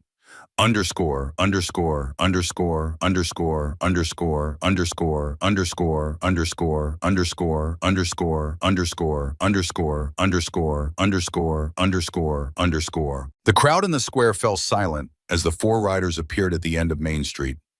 Recognition swept through the assembled townsfolk like a wave. First disbelief, then shock, then a murmur that grew louder as Mountain, Sarah, Jenkins, and Penny advanced slowly toward the square. On the platform, Blackwater had been delivering a speech, something pompous about justice and the rule of law. He faltered mid-sentence as he spotted the approaching riders, his composure slipping momentarily before he recovered with a predatory smile. Well, well, he called out, his voice carrying easily over the hushed crowd. The condemned arrived to witness their own execution. How considerate. Mountain didn't respond. He continued forward at the same measured pace, his eyes fixed on Blackwater. The crowd parted before them, people drawing back instinctively from the giant on the massive black stallion. Blackwater's men, at least 20 armed gunmen, moved to intercept, but Blackwater held up a hand. Let them approach, he ordered. This is too perfect to interrupt. When they reached the edge of the square, Mountain halted. Sarah and Jenkins fanned out slightly on either side, creating a unified front. Penny sat straight before Mountain, her small face set with determination. Harrison Blackwater, Mountain called, his deep voice carrying easily across the square. Or should I call you Colonel Edmund Hayes, war criminal and murderer? A shocked murmur rippled through the crowd. Blackwater's smile froze, then twisted into a sneer. Bold words from a wanted killer, he retorted. Have you come to surrender, Donovan? To spare the town the trouble of hunting you down? I've come for justice, Mountain replied. For the families who died in the fires you ordered. For Thomas and Mary Elliott. He placed a hand protectively on Penny's shoulder. For John Davis, who asked too many questions. Blackwater's face darkened. These are serious accusations. Do you have proof, or merely the ravings of a man driven mad by grief? We have proof, Mountain confirmed. Penny's drawings, Jenkins' testimony, and the sworn statements of Silas Reed before he died. This was a bluff. Reed had died without confessing. But Blackwater couldn't know that. A flicker of uncertainty crossed his face. Even if that were true, Blackwater countered, regaining his composure, who would believe you over me? I own this town. These people know where their interests lie. Do they? Mountain challenged, raising his voice to address the crowd directly. Do they know you're planning to strip mine their homes once you've acquired them? That the railway junction is just a lie to devalue their properties?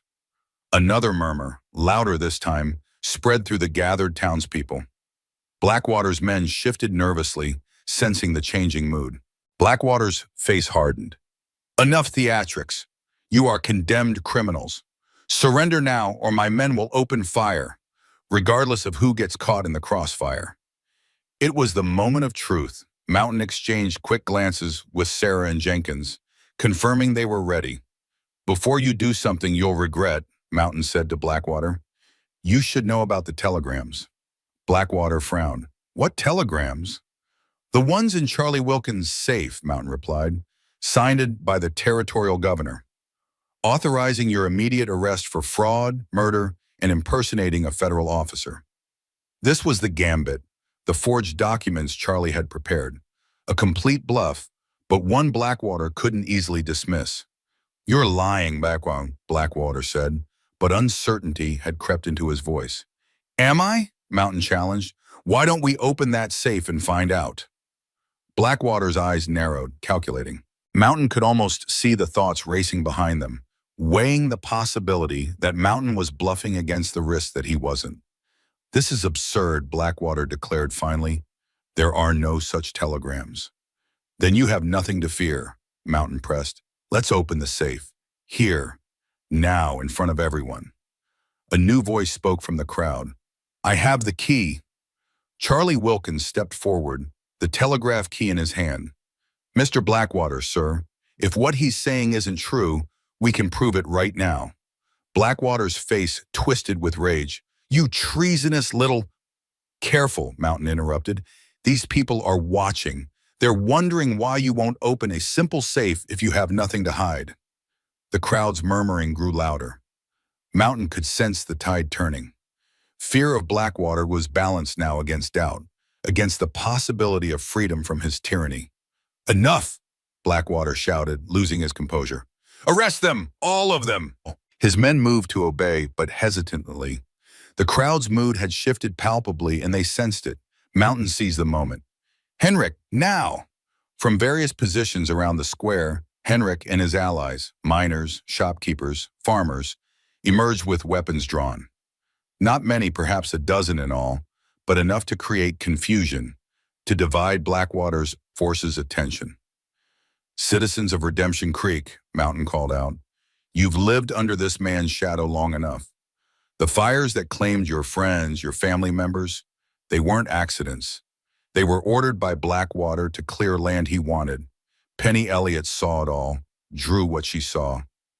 Penny held up her sketchbook, open to the damning images of the Raven Gang, of Blackwater watching from the trees. Lies, Blackwater screamed. Kill them! Kill them all! But his men hesitated, caught between conflicting orders in the increasingly hostile crowd. Some of the townspeople began moving toward Blackwater's gunmen, emboldened by Mountain's words and the presence of Henrik's armed allies. In that moment of confusion, Blackwater made his decision. He drew a derringer from inside his coat and aimed directly at Mountain and Penny.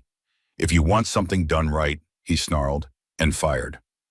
Mountain had been anticipating this move. He twisted in the saddle, shielding Penny with his body. The bullet struck him in the shoulder, sending pain lancing down his arm, but he remained upright. The gunshot broke the spell of uncertainty. Blackwater's men opened fire. Henrik and his allies returned it. The crowd scattered in panic as the square erupted in chaos. Mountain handed Penny to Sarah. Get her to cover, he shouted, then spurred Judgment forward, directly toward the platform where Blackwater stood. Bullets whizzed past him. One grazed his side, another his leg, but Mountain felt nothing but cold focus. 20 years of hunting had led to this moment. Hayes, the man who had orchestrated his family's murder, who had burned and killed and manipulated his way to power, was finally within reach. Judgment crashed through the barricades surrounding the platform. Mountain leapt from the saddle onto the wooden structure, which shuddered under his weight. Blackwater fired his second Derringer shot, missing in his panic, then turned to flee. Mountain caught him by the throat, lifting the smaller man off his feet.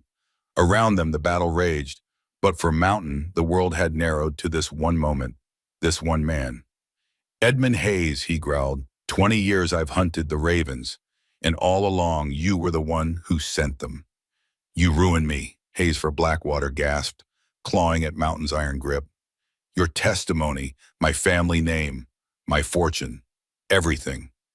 "You ordered the execution of wounded soldiers," Mountain replied.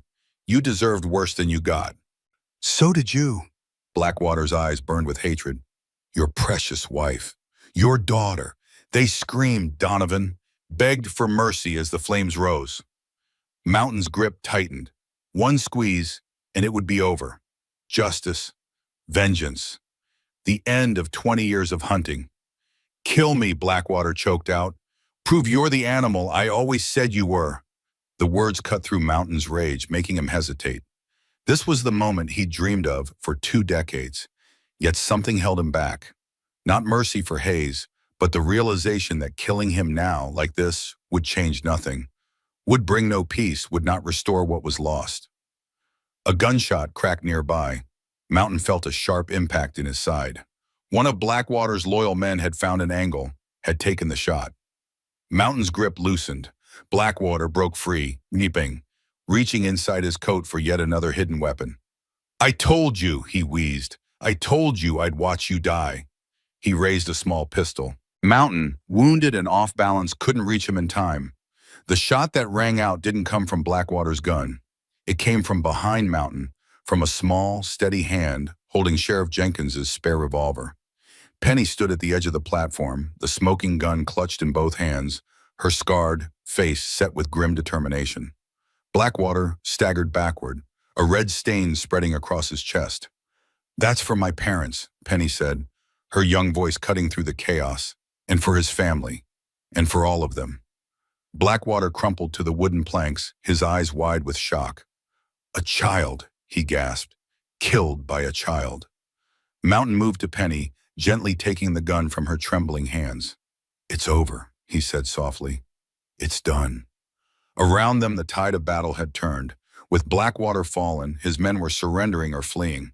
Henrik and the Thompson brothers were securing the square, while Jenkins, wounded again but still standing, organized the townspeople into a makeshift peacekeeping force. Sarah rushed to the platform, gathering Penny in her arms. "Are you hurt?" she demanded, checking the child for injuries. "I'm fine," Penny replied, but her voice shook slightly. "Is he dead?" Mountain checked Blackwater's pulse. "Yes," he confirmed. "He's gone." Sarah looked at Mountain, her eyes wide with concern. "You're bleeding." Mountain glanced down at his wounds. The shoulder, the sweshti, the leg, none immediately fatal, but serious enough. "I've had worse," he said, though his vision was beginning to blur at the edges. "Mountain." Penny's voice seemed to come from far away. "Mountain, don't fall." But the world was tilting strangely, the sounds of the square fading to a dull roar. The last thing Mountain saw before darkness claimed him was Penny's face, her eyes filled with tears, her lips forming words he couldn't hear. Underscore, underscore, underscore, underscore, underscore, underscore, underscore, underscore, underscore, underscore, underscore, underscore, underscore, underscore, underscore, underscore. Mountain drifted in darkness, caught between life and death. Voices came and went. Sarah's gentle reassurance, Jenkins' gruff commands, Penny's plaintive way of questions. Occasionally he surfaced enough to recognize his surroundings. Sarah's boarding house, somehow intact despite Blackwater's threats. But mostly he floated in a limbo of fever and pain. In his delirium, he saw Margaret and Katie, their faces clear and loving as they had been in life. They seemed to be telling him something important, something about letting go, about moving forward. But the fever dragged him under again before he could understand. Days passed, or perhaps weeks. Time had little meaning in his wounded state. But gradually the darkness receded. The pain lessened. The voices became clearer. One morning, Mountain opened his eyes to find sunlight streaming through an open window, carrying with it the scent of freshly baked bread and the distant sound of hammering, construction, or repairs somewhere in town. He was in a small but comfortable bedroom, clean sheets beneath him, his wounds professionally bandaged. Beside the bed sat a chair, and in it, Penny, drawing in her sketchbook with intense concentration. "Water," Mountain croaked, his throat painfully dry. Penny's head snapped up, her face lighting with relief. "You're awake." She hurriedly poured water from a pitcher on the bedside table, helping him drink with surprising competence. "How long?" Mountain asked after slaking his thirst. 10 days, Penny replied. "The doctor wasn't sure you'd make it. You lost a lot of blood, but I knew you would. You're too stubborn to die." Despite the pain, Mountain felt his lips curve slightly. "Where are we?" "The boarding house? Our home." Penny set the water glass down. "Sarah and the others have been taking care of you, taking turns sitting with you." "Blackwater's men?" "Most ran away after you killed him. The rest are in jail. The real law came. Federal marshals from Cheyenne. Jenkins has been helping them sort everything out." Mountain tried to sit up, wincing at the pain in his side. "And you? Are you all right?" Penny's expression grew serious. "I shot a man." "Yes," Mountain said simply. "You did." "Sarah says I'll have nightmares about it, that it's normal." "She's right. Do you have nightmares about the men you have killed?" Mountain considered lying, then decided against it. "Yes, every one of them." Penny nodded, accepting this. "I don't regret it," she said after a moment. "He was going to kill you. Kill all of us. He killed my parents." "I know," Mountain said gently. "You did what you had to do." "That's what Sarah says too." Penny hesitated. "Are you going to leave now that Blackwater is dead?" The question caught Mountain off guard. For 20 years, his entire existence had been defined by the hunt, by vengeance. With Hayes dead, that purpose was gone. What remained?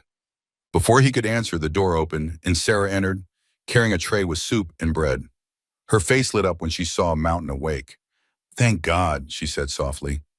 "We were beginning to wonder if you'd ever rejoin us." "Hard to kill," Mountain replied weakly. "So it seems." Sarah set the tray down and checked his bandages with practiced hands. "The fever broke yesterday. Doctor says you'll live, though that shoulder may never be the same." "I'm left-handed anyway," Mountain said, attempting humor. Sarah smiled, relief evident in her features. "Penny, could you fetch Sheriff Jenkins? He'll want to know Mr. Donovan is awake." "Sheriff?" Mountain asked as Penny left the room. "Acting at least," Sarah explained. "The territorial governor appointed him temporarily while things are sorted out." "And the town?" "Recovering. Blackwater's death revealed the extent of his operations. Forged deeds, fraudulent mining claims, even murders in 3 territories. The federal marshals have been busy untangling it all." Sarah sat in the chair Penny had vacated, studying Mountain's face. "The gold is real, by the way, under the eastern part of town. Not as much as Blackwater believed, but enough to ensure Redemption Creek's future." Mountain nodded slowly, absorbing this information. "And the Ravens?" "Gone. The last of them fled after Reed's death. The marshals have sent descriptions to lawmen across the territories. They won't get far." A silence fell between them, comfortable yet weighted with unspoken questions. Finally, Sarah spoke again. "Penny asked if you were leaving." "Yes. And are you?" Mountain looked out the window at the slice of blue sky visible beyond the porch roof. For 20 years, he'd lived for nothing but vengeance. Now that purpose was fulfilled. The emptiness that remained was terrifying in its vastness. Yet something else had taken root alongside it. Something he'd thought forever lost in the ashes of his family home. Connection, belonging, the beginnings, perhaps, of healing. "I don't know," he admitted. "I haven't thought beyond the hunt in so long. I'm not sure I remember how." Sarah's hand found his, warm and steady. "Then maybe it's time to learn." "I'm a killer, Sarah. That's what these 20 years have made me. No, she countered gently. You're a protector. You always have been. You protected your men in the war. You tried to protect your family. You protected Penny and me when you could have walked away. Mountain wanted to believe her, wanted to believe there could be something for him beyond death and vengeance. And if I stayed, what then? Then you help us rebuild, help us make Redemption Creek live up to its name. Sarah's eyes held his, unflinching. Penny needs you. This town needs you. A slight hesitation. I need you. The door opened again, admitting Penny and Jenkins. The acting sheriff looked better than Mountain had ever seen him. Sober, clean-shaven, standing straight despite his own healing wounds. Well, the dead rises, Jenkins said gruffly, though his eyes showed relief. About damn time. Heard you got a promotion, Mountain replied. Temporary, Jenkins clarified, until they send someone younger. He hesitated, though they did mention that an experienced deputy would be welcome, someone who knows the territory, someone good with a rifle. The offer hung in the air between them. Mountain looked from Jenkins to Sarah to Penny, whose hopeful expression cut through his defenses like no bullet ever could. I need time, Mountain said finally, to think. Of course, Sarah agreed, though disappointment flickered in her eyes. You're not going anywhere until those wounds heal anyway. After they left, Mountain lay in the quiet room, contemplating a future he'd never allowed himself to imagine. A life beyond vengeance, beyond hunting, a life with roots and connections, with purpose beyond killing. It terrified him more than any gunfight ever had, but as he drifted back to sleep, his dreams were not of fire and death, but of building, of a hammer in his hand instead of a gun, of a child's laughter, of a woman's smile, of hope as unexpected and fragile as a wildflower growing from ashes. Underscore, underscore, underscore, underscore, underscore, underscore, underscore, underscore, underscore, underscore, underscore, underscore, underscore, underscore, underscore, underscore. The weeks of recovery that followed brought changes to both Redemption Creek and to Mountain himself. As his wounds healed, he watched the town transform from his porch chair at the boarding house. Blackwater's oppressive influence fading, businesses reopening, people walking the streets without fear. Henrik had reopened his blacksmith shop. The Thompson brothers were expanding the assay office to handle increased business from new mining claims. Charlie Wilkins had been officially appointed telegraph operator by the territorial office, with a raise in salary. The boarding house itself was thriving. With Blackwater gone, travelers and workers were returning to Redemption Creek, drawn by legitimate opportunities rather than false promises. Sarah had her hands full managing the influx, though she always found time to check on Mountain's recovery.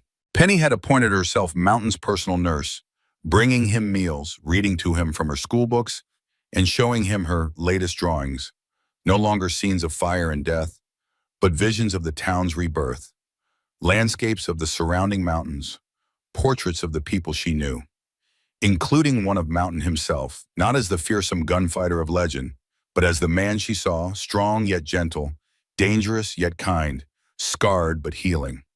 One evening, as sunset painted the mountains gold and crimson, Jenkins visited, bringing news from the territorial capital. Governor's appointed a new sheriff, he announced, settling into a chair on the porch beside Mountain. Young fellow named Davis, comes highly recommended. Davis? Mountain raised an eyebrow. Any relation to John Davis? His nephew, Jenkins confirmed. Seems fitting, somehow. They sat in companionable silence for a moment, watching the light fade from the day. Then Jenkins cleared his throat. Offer still stands, you know, for deputy. Davis could use an experienced hand. Mountain ran a finger along the arm of his chair, the wood smooth beneath his touch. In recent days, he'd taken to woodworking again, small projects at first, as his strength returned, then more ambitious ones. A new sign for the boarding house, repairs to the porch railing, a rocking horse for Penny, more elaborate than the first. I've killed a lot of men, Jenkins, he said finally. Not sure that qualifies me to enforce the law. Way I see it, Jenkins replied, you understand the value of life better than most, having seen so much death. He paused. Besides, this town knows you, respects you. After what happened with Blackwater, they'd follow you anywhere. Mountain wasn't sure that was a responsibility he wanted. 20 years of solitude, of single-minded pursuit, had left him ill-prepared for community, for being needed. Yet each day that passed in Redemption Creek made the prospect of leaving more difficult to contemplate. He'd grown accustomed to Sarah's quiet strength, to Penny's resilient spirit, to the rhythm of a town rebuilding itself. "I'll think about it," he told Jenkins, the same answer he had been giving for weeks. After Jenkins departed, Sarah joined Mountain on the porch, bringing a pot of coffee and 2 cups. She poured in comfortable silence, then sat in the chair Jenkins had vacated. "Full house tonight," she commented. 2 new mining engineers arrived on the afternoon stage, and a lawyer from Denver, looking to open a practice. "Town's growing," Mountain observed. "Thanks to you," Sarah said simply. Mountain shook his head. "I just killed a man who needed killing. The rest is all of you." "You did more than that," Sarah insisted. "You gave people hope, showed them they could stand up for themselves." She sipped her coffee. "Penny finished her schooling for the day. She's been asking when you'll teach her to ride properly." "She's persistent," Mountain said, a hint of affection in his voice. "She loves you," Sarah replied matter-of-factly, "as if you were her father." The words hung between them, heavy with implication. Mountain had no response that wouldn't reveal more than he was ready to acknowledge. "Jenkins offered me the deputy position again," he said instead. "And I told him I'd think about it." Sarah nodded, unsurprised. "You've been thinking about it for 3 weeks, Ezekiel. Sooner or later, you'll need to decide." "I know." "What's holding you back?" she asked gently. "Really?" Mountain struggled to articulate the fear that gripped him whenever he considered putting down roots. "For 20 years, I've lived with one purpose, one focus. Without that," he trailed off. "Without that, you might have to actually live again," Sarah finished. "Build something instead of destroying. Love instead of hate. That's terrifying, isn't it?" Mountain nodded, grateful for her understanding. "More than facing Hayes and a dozen gunmen." Sarah's hand found his in the gathering darkness. "You're not alone anymore, Ezekiel. Whether you take the deputy's badge or not, whether you stay in that capacity or another, you have people who care about you now." The touch of her hand, warm and strong, anchored him in a way he couldn't fully comprehend. For so long, he'd existed in isolation, in the cold certainty of vengeance. This new territory, connection, community, belonging, was unmapped, dangerous in its unfamiliarity.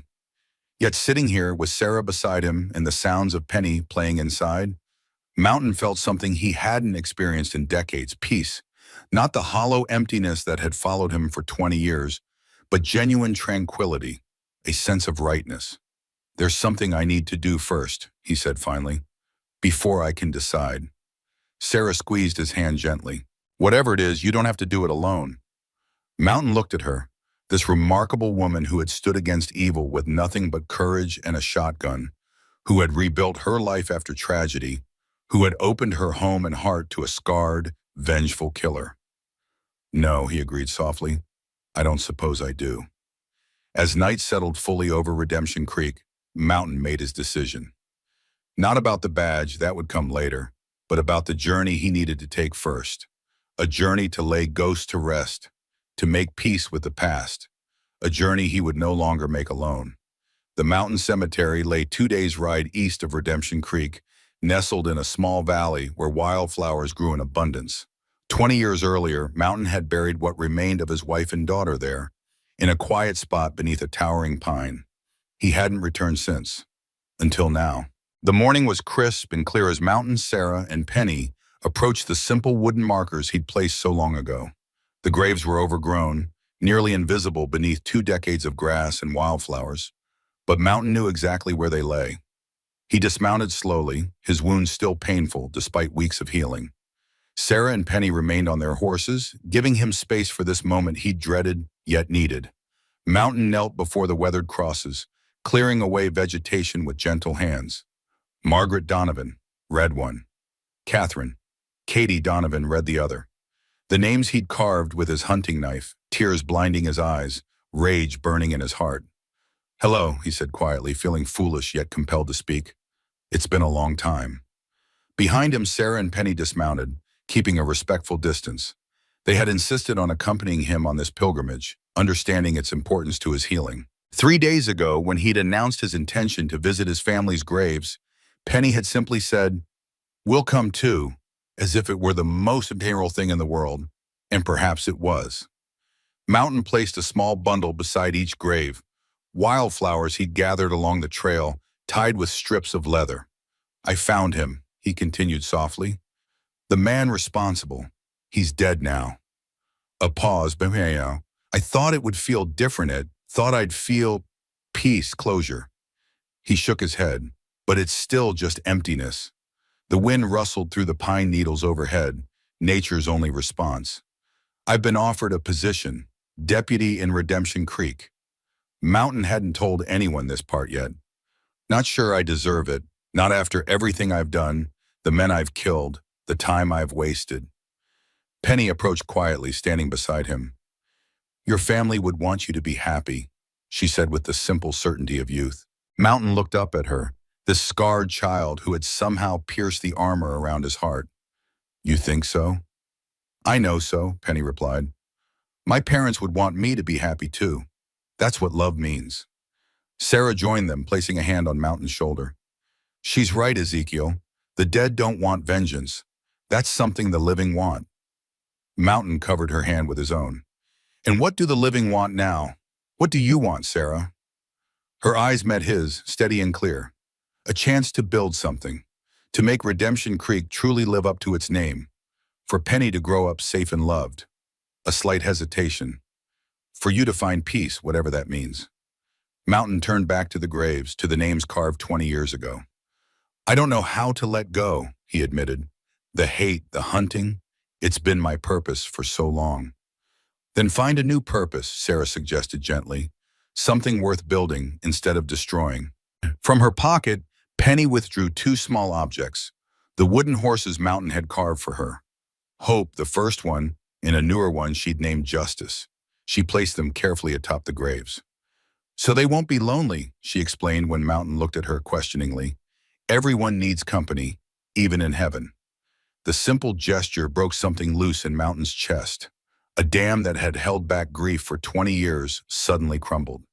He bent forward, pressing his forehead to the earth between the graves, and wept, deep, racking sobs that shook his massive frame. Sarah knelt beside him, one arm around his shoulders. Penny did the same on his other side. They didn't speak, didn't try to stop his tears. They simply remained, bearing witness to his long-delayed grief. When the storm finally passed, Mountain felt hollowed out, yet somehow lighter, as if some poison had finally been drawn from an ancient wound. "I've been running for 20 years, he said, his voice hoarse. From this, from feeling this." "I know," Sarah replied softly. Mountain touched the weathered crosses one last time. "Goodbye," he whispered. Not forever, he would return someday. But this time it felt like a true farewell, rather than the rage-filled vow of vengeance he'd made 2 decades ago. Standing, he looked at Sarah and Penny, the woman and child who had, against all odds, become his new family. "Let's go home," he said. The word felt strange on his lips. Home. For 20 years he'd had no home beyond his saddle, his rifle, and his vendetta. But now, somehow, Redemption Creek had become that for him. A place to belong, a place to heal. As they mounted their horses and turned west, Mountain felt Margaret and Katie's presence not as ghosts demanding vengeance, but as memories blessing his journey forward.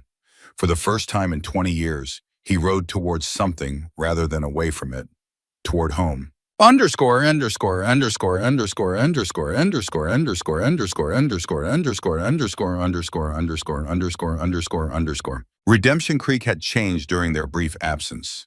New buildings were rising where Blackwater's fires had left vacant lots. The railway spur was progressing rapidly, connecting the town to the main line 10 miles south. Miners, merchants, and settlers streamed in daily, drawn by reports of new silver discoveries and legitimate business opportunities. As Mountain, Sarah, and Penny rode down Main Street, townspeople called out greetings.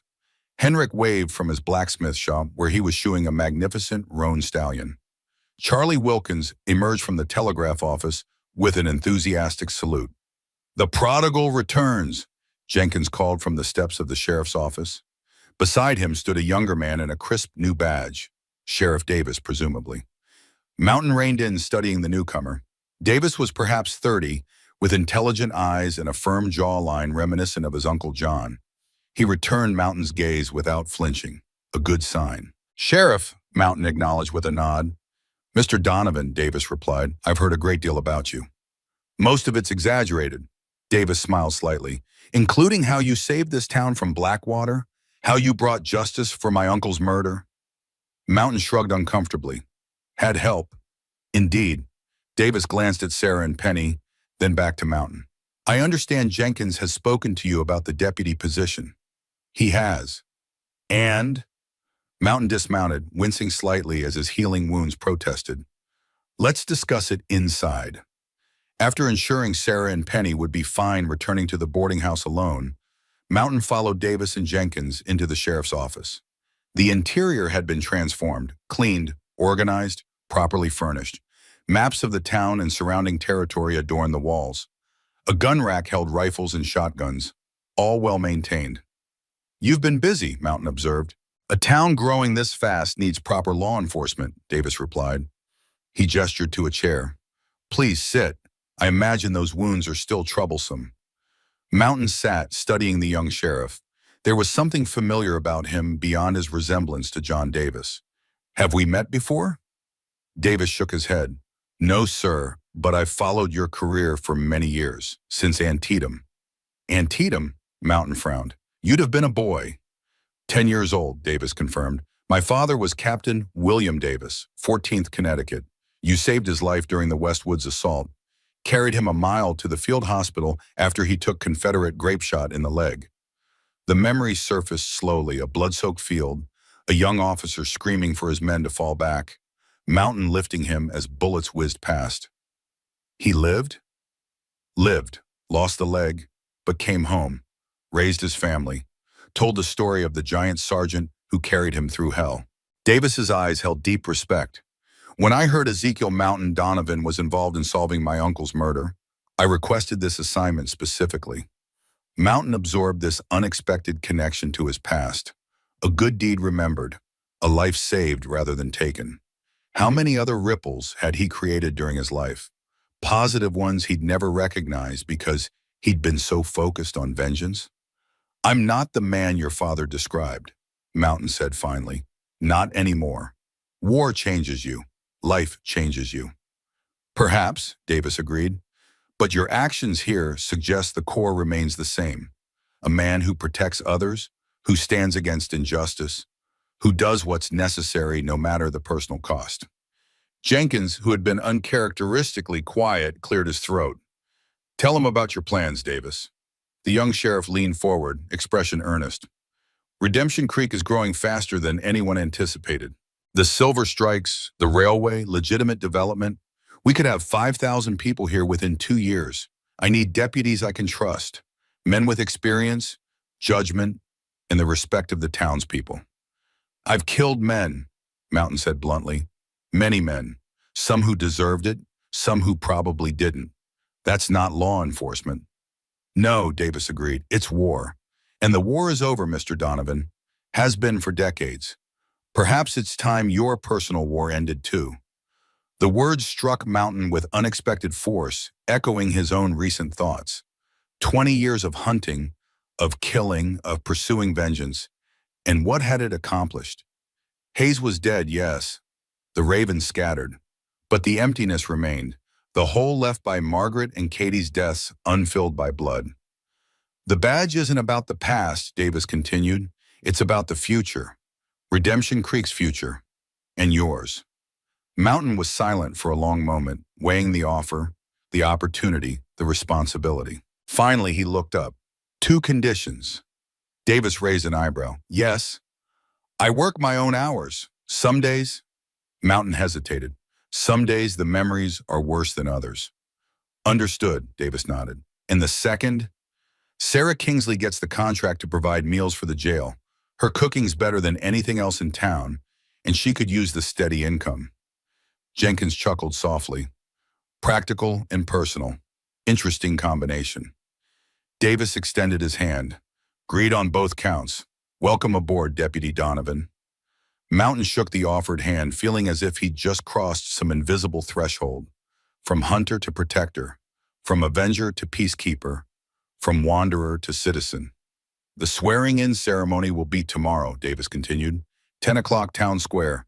Wear something respectable if you can. Mountain nodded, already thinking of the one decent shirt he owned, carefully preserved in his saddlebags for years, rarely worn. As he left the sheriff's office, the afternoon sun bathed Redemption Creek in golden light. The town hummed with activity, wagons delivering lumber and supplies, workers repairing buildings damaged in the battle with Blackwater's men, children playing in the newly constructed park where the gallows had once stood. Mountain made his way to the boarding house, his mind still processing the decision he'd just made. A deputy's badge, responsibility for others, putting down roots after 2 decades of drifting. He found Sarah in the kitchen, preparing dinner for her boarders, now numbering 12, with more seeking rooms every day. Penny sat at the table, drawing as usual, her pencil moving with confident strokes across the paper. "You took it," Sarah said when she saw his face. Not a question, but a statement of fact. "How did you know?" "You look different," she replied. "Lighter somehow." Penny looked up from her drawing. "Are you going to wear a star like Sheriff Jenkins did?" "Starting tomorrow," Mountain confirmed. Penny nodded approvingly. "Good. You should build things now, not hunt things." "Build things?" "A life," Penny explained, as if it were obvious. "A home, a family." She returned to her drawing, adding details with careful precision. Mountain moved to look over her shoulder. She was sketching the boarding house, but with changes: an expanded porch, a second floor with more windows, flower boxes beneath the sills. And standing on that porch, 3 figures: a tall man, a woman, and a child. "What's this?" he asked. "The future," Penny replied simply. "Our future." Mountain's eyes met Sarah's across the room. She flushed slightly but didn't look away. "Penny has quite an imagination," she said. "Does she?" Mountain moved closer to Sarah, close enough to smell the lavender soap she used, to see the light freckles across her nose that only appeared in certain light. "Children often see possibilities adults miss," Sarah said softly. Mountain reached out, tucking a strand of hair behind her ear, a gesture so intimate it surprised them both. "And what possibilities do you see, Sarah Kingsley?" Sarah's breath caught. For a moment they stood frozen, balanced on the edge of something new and frightening and wonderful. "I see a man who deserves peace," she whispered finally, "who deserves a home, a family." "And you? What do you deserve?" "The same," Sarah replied, her eyes never leaving his. "The very same." Mountain had faced Confederate charges, outlaw gangs, and uncounted dangers without flinching. Yet this moment, this simple human connection, terrified him more than any of them. But he was tired of running, tired of being alone. Slowly, giving her every chance to pull away, he bent and pressed his lips to hers. Sarah responded immediately, her hands coming up to frame his face, her body leaning into his. A delighted giggle broke the moment. They turned to find Penny watching them, grinning widely.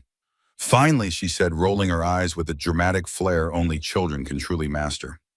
"I thought you'd never figure it out." Underscore, underscore, underscore, underscore, underscore, underscore, underscore, underscore, underscore, underscore, underscore, underscore, underscore, underscore, underscore, underscore. The swearing-in ceremony took place as scheduled, with what seemed like the entire population of Redemption Creek in attendance. Mountain stood uncomfortably in his one good shirt, aware of the many eyes upon him, of the whispers that circulated through the crowd. Killed 30 men at Broken Ridge. Tracked the Raven Gang across 5 territories. Faced down Blackwater and 20 gunmen single-handed. Legends and exaggerations, most of them. But beneath the myths stood the truth. A man who had lost everything, who had spent 20 years hunting vengeance, and who had finally found something worth living for. Sheriff Davis administered the oath, his voice carrying clearly across the hushed square. Mountain repeated the words with solemn gravity, understanding the weight of the promise he was making. To protect, to serve, to uphold the law rather than circumvent it. When Davis pinned the silver star to Mountain's chest, a cheer erupted from the crowd. Henrik's booming voice led them, joined by Charlie Wilkins' enthusiastic whistle and the Thompson brothers' hearty applause. Mountain searched the crowd and found Sarah and Penny in the front row, both dressed in their Sunday best. Sarah's eyes shone with pride and something deeper. Penny bounced on her toes, clapping enthusiastically. His family. The word still felt strange, but increasingly right. After the ceremony, as townspeople pressed forward to congratulate him, Mountain caught sight of a familiar face at the edge of the crowd. Jenkins, watching with quiet satisfaction. "Fits you better than it ever fit me," the older man said when Mountain reached him. "Still feels strange," Mountain admitted, touching the badge self-consciously. "You'll grow into it." Jenkins glanced at Sarah and Penny, who were receiving their own congratulations from well-wishers. "Just like you're growing into other roles?" Mountain followed his gaze. "Is it that obvious?" "To anyone with eyes," Jenkins confirmed, "and it's about damn time." Before Mountain could respond, Penny broke away from the crowd and rushed to him, wrapping her arms around his waist. "Does this mean we're staying forever?" she asked, looking up at him. Mountain placed a hand on her head, still marveling at how natural the gesture had become. "For as long as you'll have me," he replied. "Forever, then," Penny declared with absolute certainty. Sarah joined them, her smile warming Mountain in ways the summer sun never could. "Congratulations, Deputy Donovan." "Thank you, Mrs. Kingsley." Mountain cleared his throat. "There's something I've been meaning to ask you." "Oh." Sarah's expression was carefully neutral, but her eyes betrayed her hope. Mountain had faced death countless times without fear. Yet this moment, this question, made his heart race like a frightened animal. "The boarding house. It's getting crowded." "Yes," Sarah agreed. "We're turning people away daily." "Thought maybe," Mountain stumbled over the words, "maybe we should expand, build on that second floor Penny's been drawing. Maybe even," he took a deep breath, "maybe even combine our establishments." "Our establishments," Sarah repeated, clearly confused. "My cabin, your boarding house." Mountain forced himself to continue. "Me, you, Penny, together." Understanding dawned in Sarah's eyes, followed by and then amusement at his awkward proposal. "Ezekiel Donovan, are you asking to court me properly?" "More than court," Mountain admitted. "If you're willing." Sarah's smile was like sunrise after the longest night. "I believe I am." Penny, who had been following this exchange with rapt attention, let out another delighted giggle. "I told you," she exclaimed. "I drew it, and now it's happening." Mountain looked down at her. "Drew what, exactly?" "Our family," Penny replied, as if it were the most obvious thing in the world. "You, me, Sarah, our home, our future." Mountain knelt to her level, mindful of his healing wounds. "You'd be all right with that? With me staying with—" He hesitated, uncertain how to phrase it. "With you being my father?" Penny finished for him. "I've been waiting for you to figure it out for weeks." Mountain's throat tightened with emotion. "I'm not sure I'd be very good at it." "You already are," Penny said simply, with the unshakable conviction of childhood. "You protect people. You make wooden horses. You teach me things. That's what fathers do." Over her head, Mountain's eyes met Sarah's. They contained the same certainty, the same acceptance, the same love. "Well," he said, his voice rough with emotion, "I suppose that settles it. Underscore, underscore, underscore, underscore, underscore, underscore, underscore, underscore, underscore, underscore, underscore, underscore, underscore, underscore, underscore, underscore. Autumn painted the mountains surrounding Redemption Creek in brilliant gold and crimson as Mountain stood on the newly completed porch of the expanded boarding house, now officially Kingsley and Donovan Lodging. The construction had taken most of the summer, with Mountain working alongside hired carpenters on his days off from deputy duties. The results were everything Penny had envisioned in her drawings: an expanded first floor with a proper dining room for guests, a second story with additional rooms, and the private family quarters at the back of the house. Mountain had insisted on doing the fine detail work himself: the porch railings, the window frames, the built-in cabinetry, rediscovering skills his father had taught him before the war. Creating rather than destroying, building rather than hunting. Admiring your handiwork? Sarah asked, joining him on the porch. Our handiwork, Mountain corrected. Couldn't have done it without you. Sarah leaned against him, comfortable in the physical closeness that had developed between them over the past months. The railway president's party arrives tomorrow. Every room is booked. Good business, Mountain observed. Very good, Sarah agreed, though I'm beginning to think we should have built a third floor. Mountain chuckled. Let's get through winter first. From inside came the sound of Penny practicing her reading aloud, her voice confident on the simple words, stumbling occasionally on more complex ones. At 9 years old, she was advancing rapidly in her studies, making up for the education interrupted by tragedy. She asked about the wedding again, Sarah said quietly. What did you tell her? That spring would be better, when the wildflowers are blooming. Mountain nodded agreement. They had discussed this already, decided to wait until the boarding house expansion was complete, until they were sure of their new arrangements, until the rawness of recent events had faded somewhat. Spring is good, he said, though sometimes I wonder why we're waiting. Sarah smiled up at him. Because some things are worth doing right, Deputy Donovan, worth taking time with. Mountain's arm encircled her waist. Like us? Like us, Sarah confirmed. Like Redemption Creek. Like your healing. Her hand rested lightly on his chest, where beneath his shirt lay the scars from Blackwater's bullets. Wounds take time. Never fully heal, Mountain said, thinking of the deeper wounds, the loss of Margaret and Katie, the 20 years of violence, the men he'd killed. Those scars would remain, perhaps forever. No, Sarah agreed, but they become part of you, not all of you. In the distance, the whistle of an approaching train sounded. The afternoon express from Cheyenne, bringing mail, supplies, and new arrivals to Redemption Creek. The town had grown dramatically since Blackwater's death. New businesses lined Main Street. A proper schoolhouse had been built. Plans for a courthouse were underway. Progress without destruction. Growth without exploitation. The vision Blackwater had corrupted, now realized honestly through the efforts of the townspeople themselves. As the train's smoke became visible on the horizon, Penny burst onto the porch, her reading forgotten. It's coming, she exclaimed. Can we go watch, please? Deputy business first, Mountain reminded her. Sheriff Davis asked me to meet the train officially. Penny's face fell momentarily, then brightened. Can I come with you? Officially? Mountain pretended to consider this. Well, I suppose I could use an assistant, if your mother approves. Please, Sarah? Penny turned her most persuasive expression on her adoptive mother. Sarah sighed in mock exasperation. I suppose, but proper clothes first. You're representing the family now. As Penny raced inside to change, Mountain smiled at Sarah.